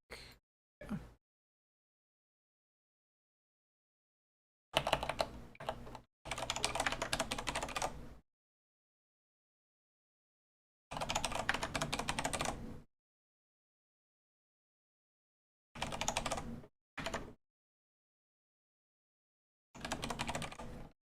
color number. Okay. Need anything else? Gotta try.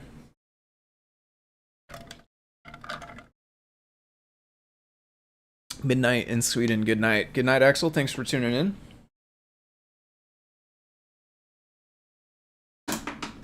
Ooh. Okay, we're right about 2 hours. I'm gonna keep going for a little bit though, because I want to see if I can get this working. If we end up having too much trouble, eventually I'll call it. Deep dive generally with Scott always went right around 2 hours. Sometimes I go sometimes I go a little bit more than 2 hours. It's probably pretty infrequent that I'll go longer than 3 hours for deep dive on Friday. So anywhere from about 2 to 3. I kind of just go until I feel like stopping with whatever I'm working on. So undefined reference to set color.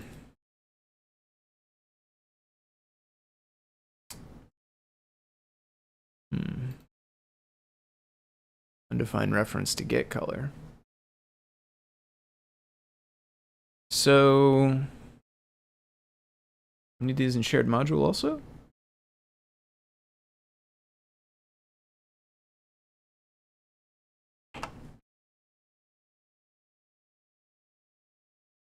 Yeah.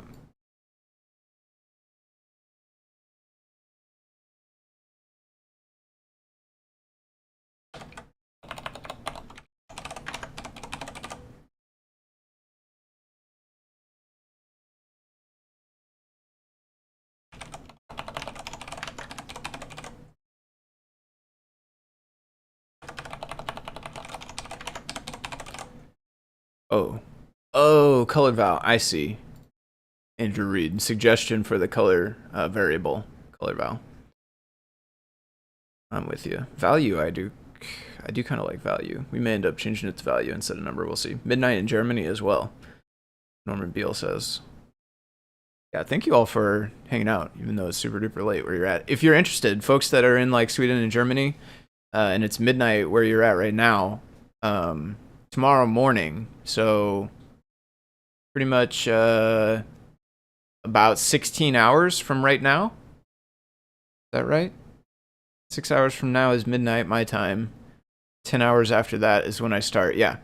About 16 hours from right now, which is 10 a.m. Central Time. Sorry, I don't know what it is in UTC off the top of my head, or Germany or anything else, but 16 hours roughly from right now, I'll be starting up my stream tomorrow morning. So if you want to tune in at a time that's not quite so late for you all over in Europe, you can tune into that stream. I work on similar kind of stuff as what I'm doing here, so similar kind of deal. If you want one that's at a different time, let's get color number.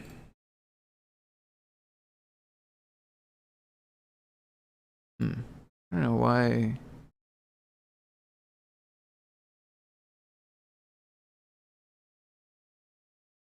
Making it dirty, I guess, in case if you change the width.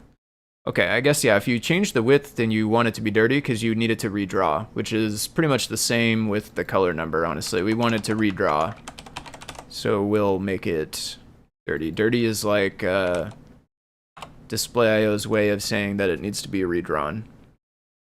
1600 hour CET. I appreciate that. And Paul Shulenik, I think, also said +5, which I think is probably the UTC offset from what I just mentioned a minute ago. Right after the F1. F1 races? They're races tomorrow? Number. Okay, do we need anything else? I am UTC GMT, and the time is 2300:09. I see.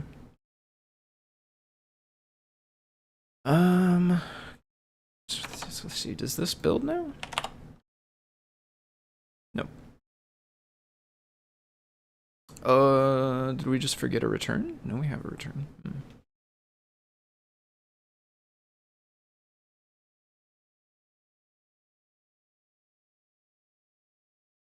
Oh. Didn't change the argument. There we go. Fingers crossed? No. Color number undeclared. Oh, I didn't save it. Yeah. run that. Okay. Still no. Different error though. Let's see. Well, sort of different number. Third module rectangle.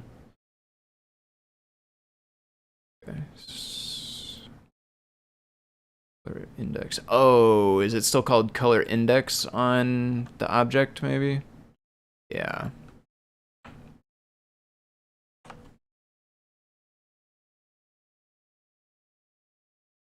Change that to number, because we changed it to color number instead of color index.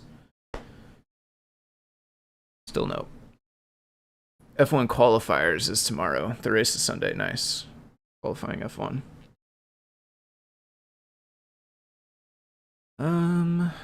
Index color has no member named, so there must still be somewhere I need to add to change this. Yeah, right here.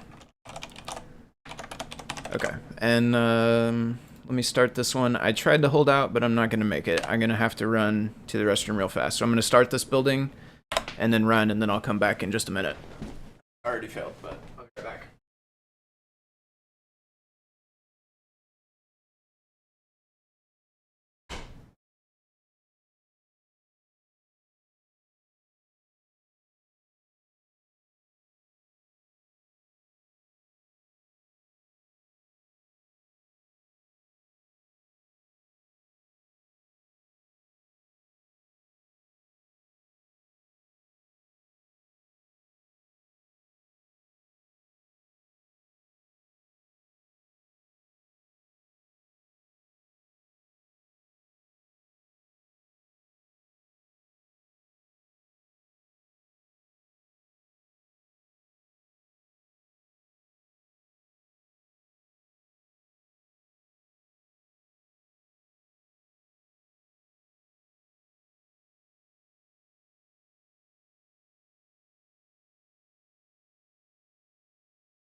Okay, and we're back.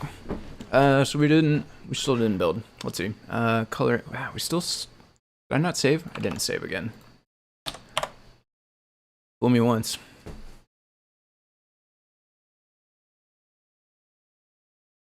Okay, yeah. Looks like I just didn't save. Bummer. Oh well. Mods are away, post CircuitPython cats. CircuitPython cats are always allowed. Mods or no mods. Okay, we got a build. So now does it actually work? There's kind of a lot of stuff you have to set up for properties. There's way fewer things for the argument in the constructor than there are for the properties. Also, did I change the name of the thing in the constructor? Let's see.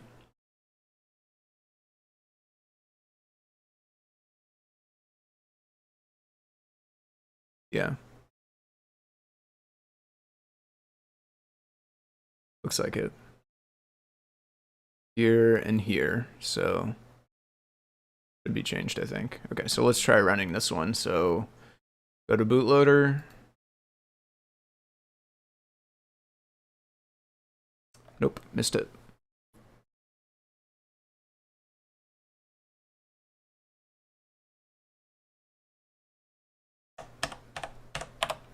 Copy. Copy, copy, copy, copy.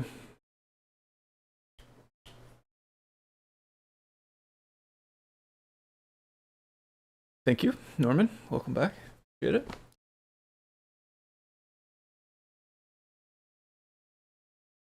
All right, and so by default, it won't really do anything different. Or, okay, well, it'll crash because I still have color index in my code. But even when I fixed that, it won't really do anything different because I haven't added the property that's trying to change. Okay, so this works fine still. Well, let me try this also, though. Let's do 2. Indeed. So we got to green. I should probably use a more defined, like a less bright green. It's a little washed out, but you can kind of tell the difference. And so then now, can we change it this way? So let's say we do like here, rectangle color number 1, rectangle color number 2. Whoops.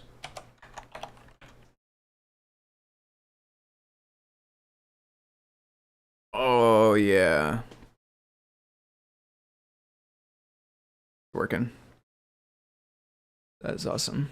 And let's do accessing also, just for prove this works as well. So print rectangle color number, and then after this one too. So it'll print 1 the first time and 2 the second time, and then just go back and forth.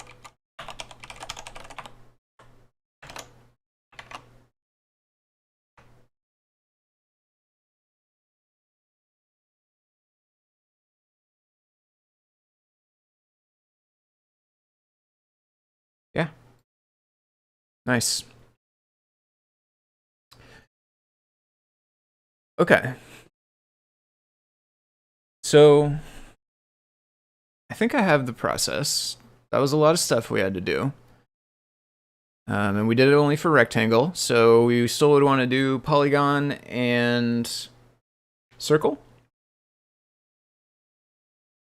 But the good news is I think it's going to be basically the same changes that I made for rectangle are going to apply for circle and polygon as well. I don't think it will be really that much different. I'll need to go find all the different things that I changed and do all of them for those other objects, but I don't think there should be anything like totally off the wall, entirely different.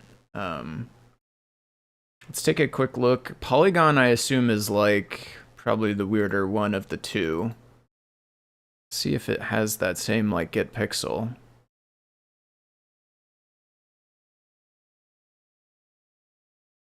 Get area. Get pixel. It does, yeah.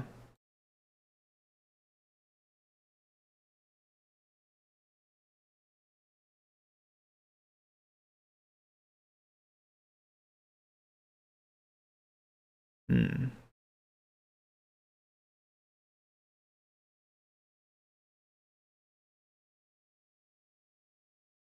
Zero. There's a special case for when there's no points.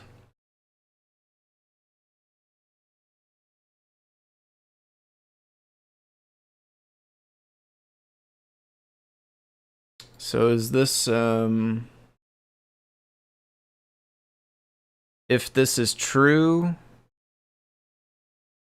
then return this. Else, if it was false, then return this. So maybe this 1 right here, this is where we would put our self arrow color number? Or get color number, maybe? I don't know if we need the property name or the get name or whatever, but I think this would be the number we change to the one we look up. Let's take a peek in circle. So this one would be here.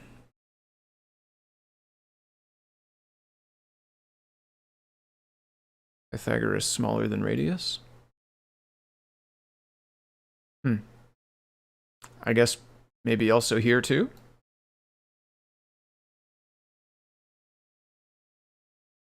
Yeah, I think so. Okay. So it's a little bit different. I chose the simplest one first, it turns out. Rectangle was the simplest one because inside get pixel it just had basically, there was like almost no logic, right? It was, yeah, here, just the one if statement, the 1 return. This used to be hard-coded to 1, and I changed it to the color number. Okay. I think I know how it will work for the other two, though. All right, I think I am going to call it there. It seems like a good stopping point because I got this working, which is awesome. I'm going to push it, I guess. Let's make a branch and push it. let's see. I'll just do a new one of these. I'll push this. If anyone's interested, obviously you can pull my branch and play with it. I'm not going to PR it yet because I'm going to wait until I have, well, first of all, like all the doc strings updated. I think I did maybe the constructor, but nothing else. So we need to add the property doc strings, or maybe I did them. I don't know, but we'll definitely double check them. Make sure all the doc strings are done, and then do the circle and the polygon. And then once all of that is done, I'll make a PR. But I will push now if anybody wants to mess with it in the interim. So let's see what we have. We have a foamy guy. Yeah, get fetch foamy guy. Get checkout new branch from Adafruit main. No track. No track. Vector. IO color number. Okay. Oh. I not intentionally changed that. Maybe that's a make submodule thing or something. Yeah. Let me try, I guess, before. Make build submodule, or no, what is it? Update? Make fetch?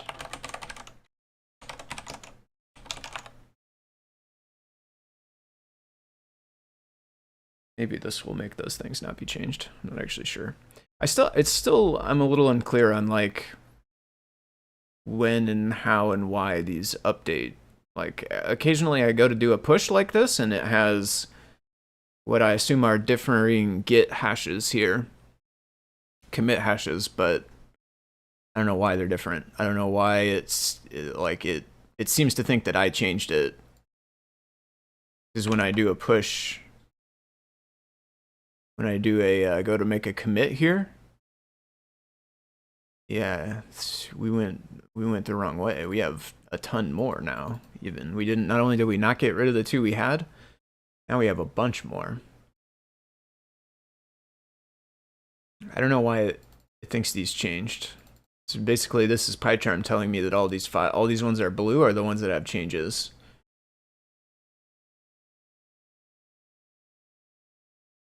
I don't know why I would be different though.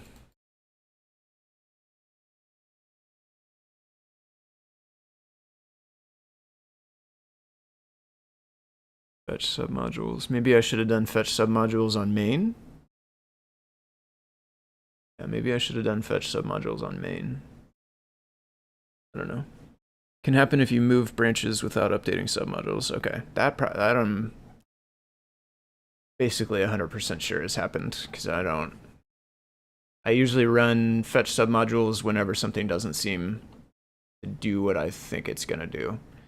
I should probably just run it every time I change branches. Then it sounds like anytime you change branches without updating submodules. Okay.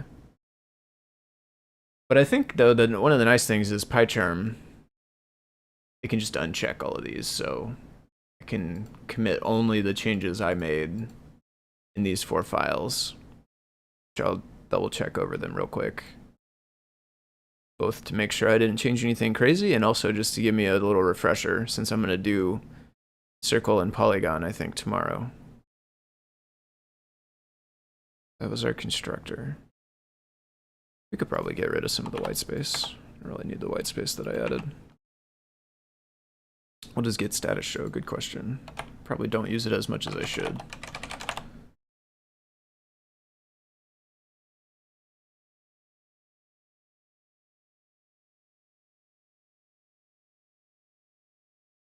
Changes not staged for commit. Modified. So these are the 4 that I did actually change, intentionally at least, and then this one I didn't intentionally change it. I don't know why though, it's also not listing. There was that whole big old list just a minute ago inside of this window.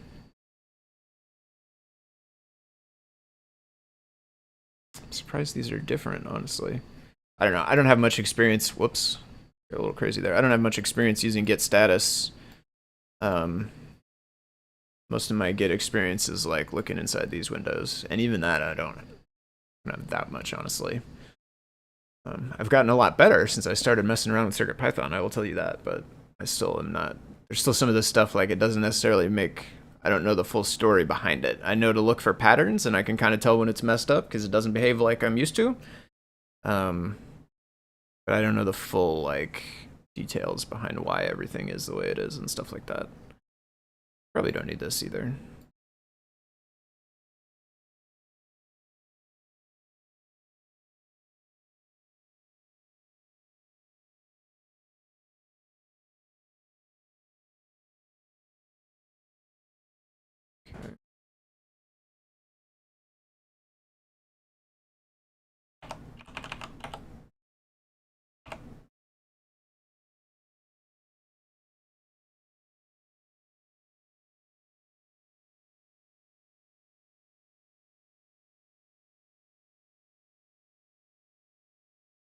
Okay. Don't have any extra spaces or anything anymore. That's good. Color number, argument, rectangle.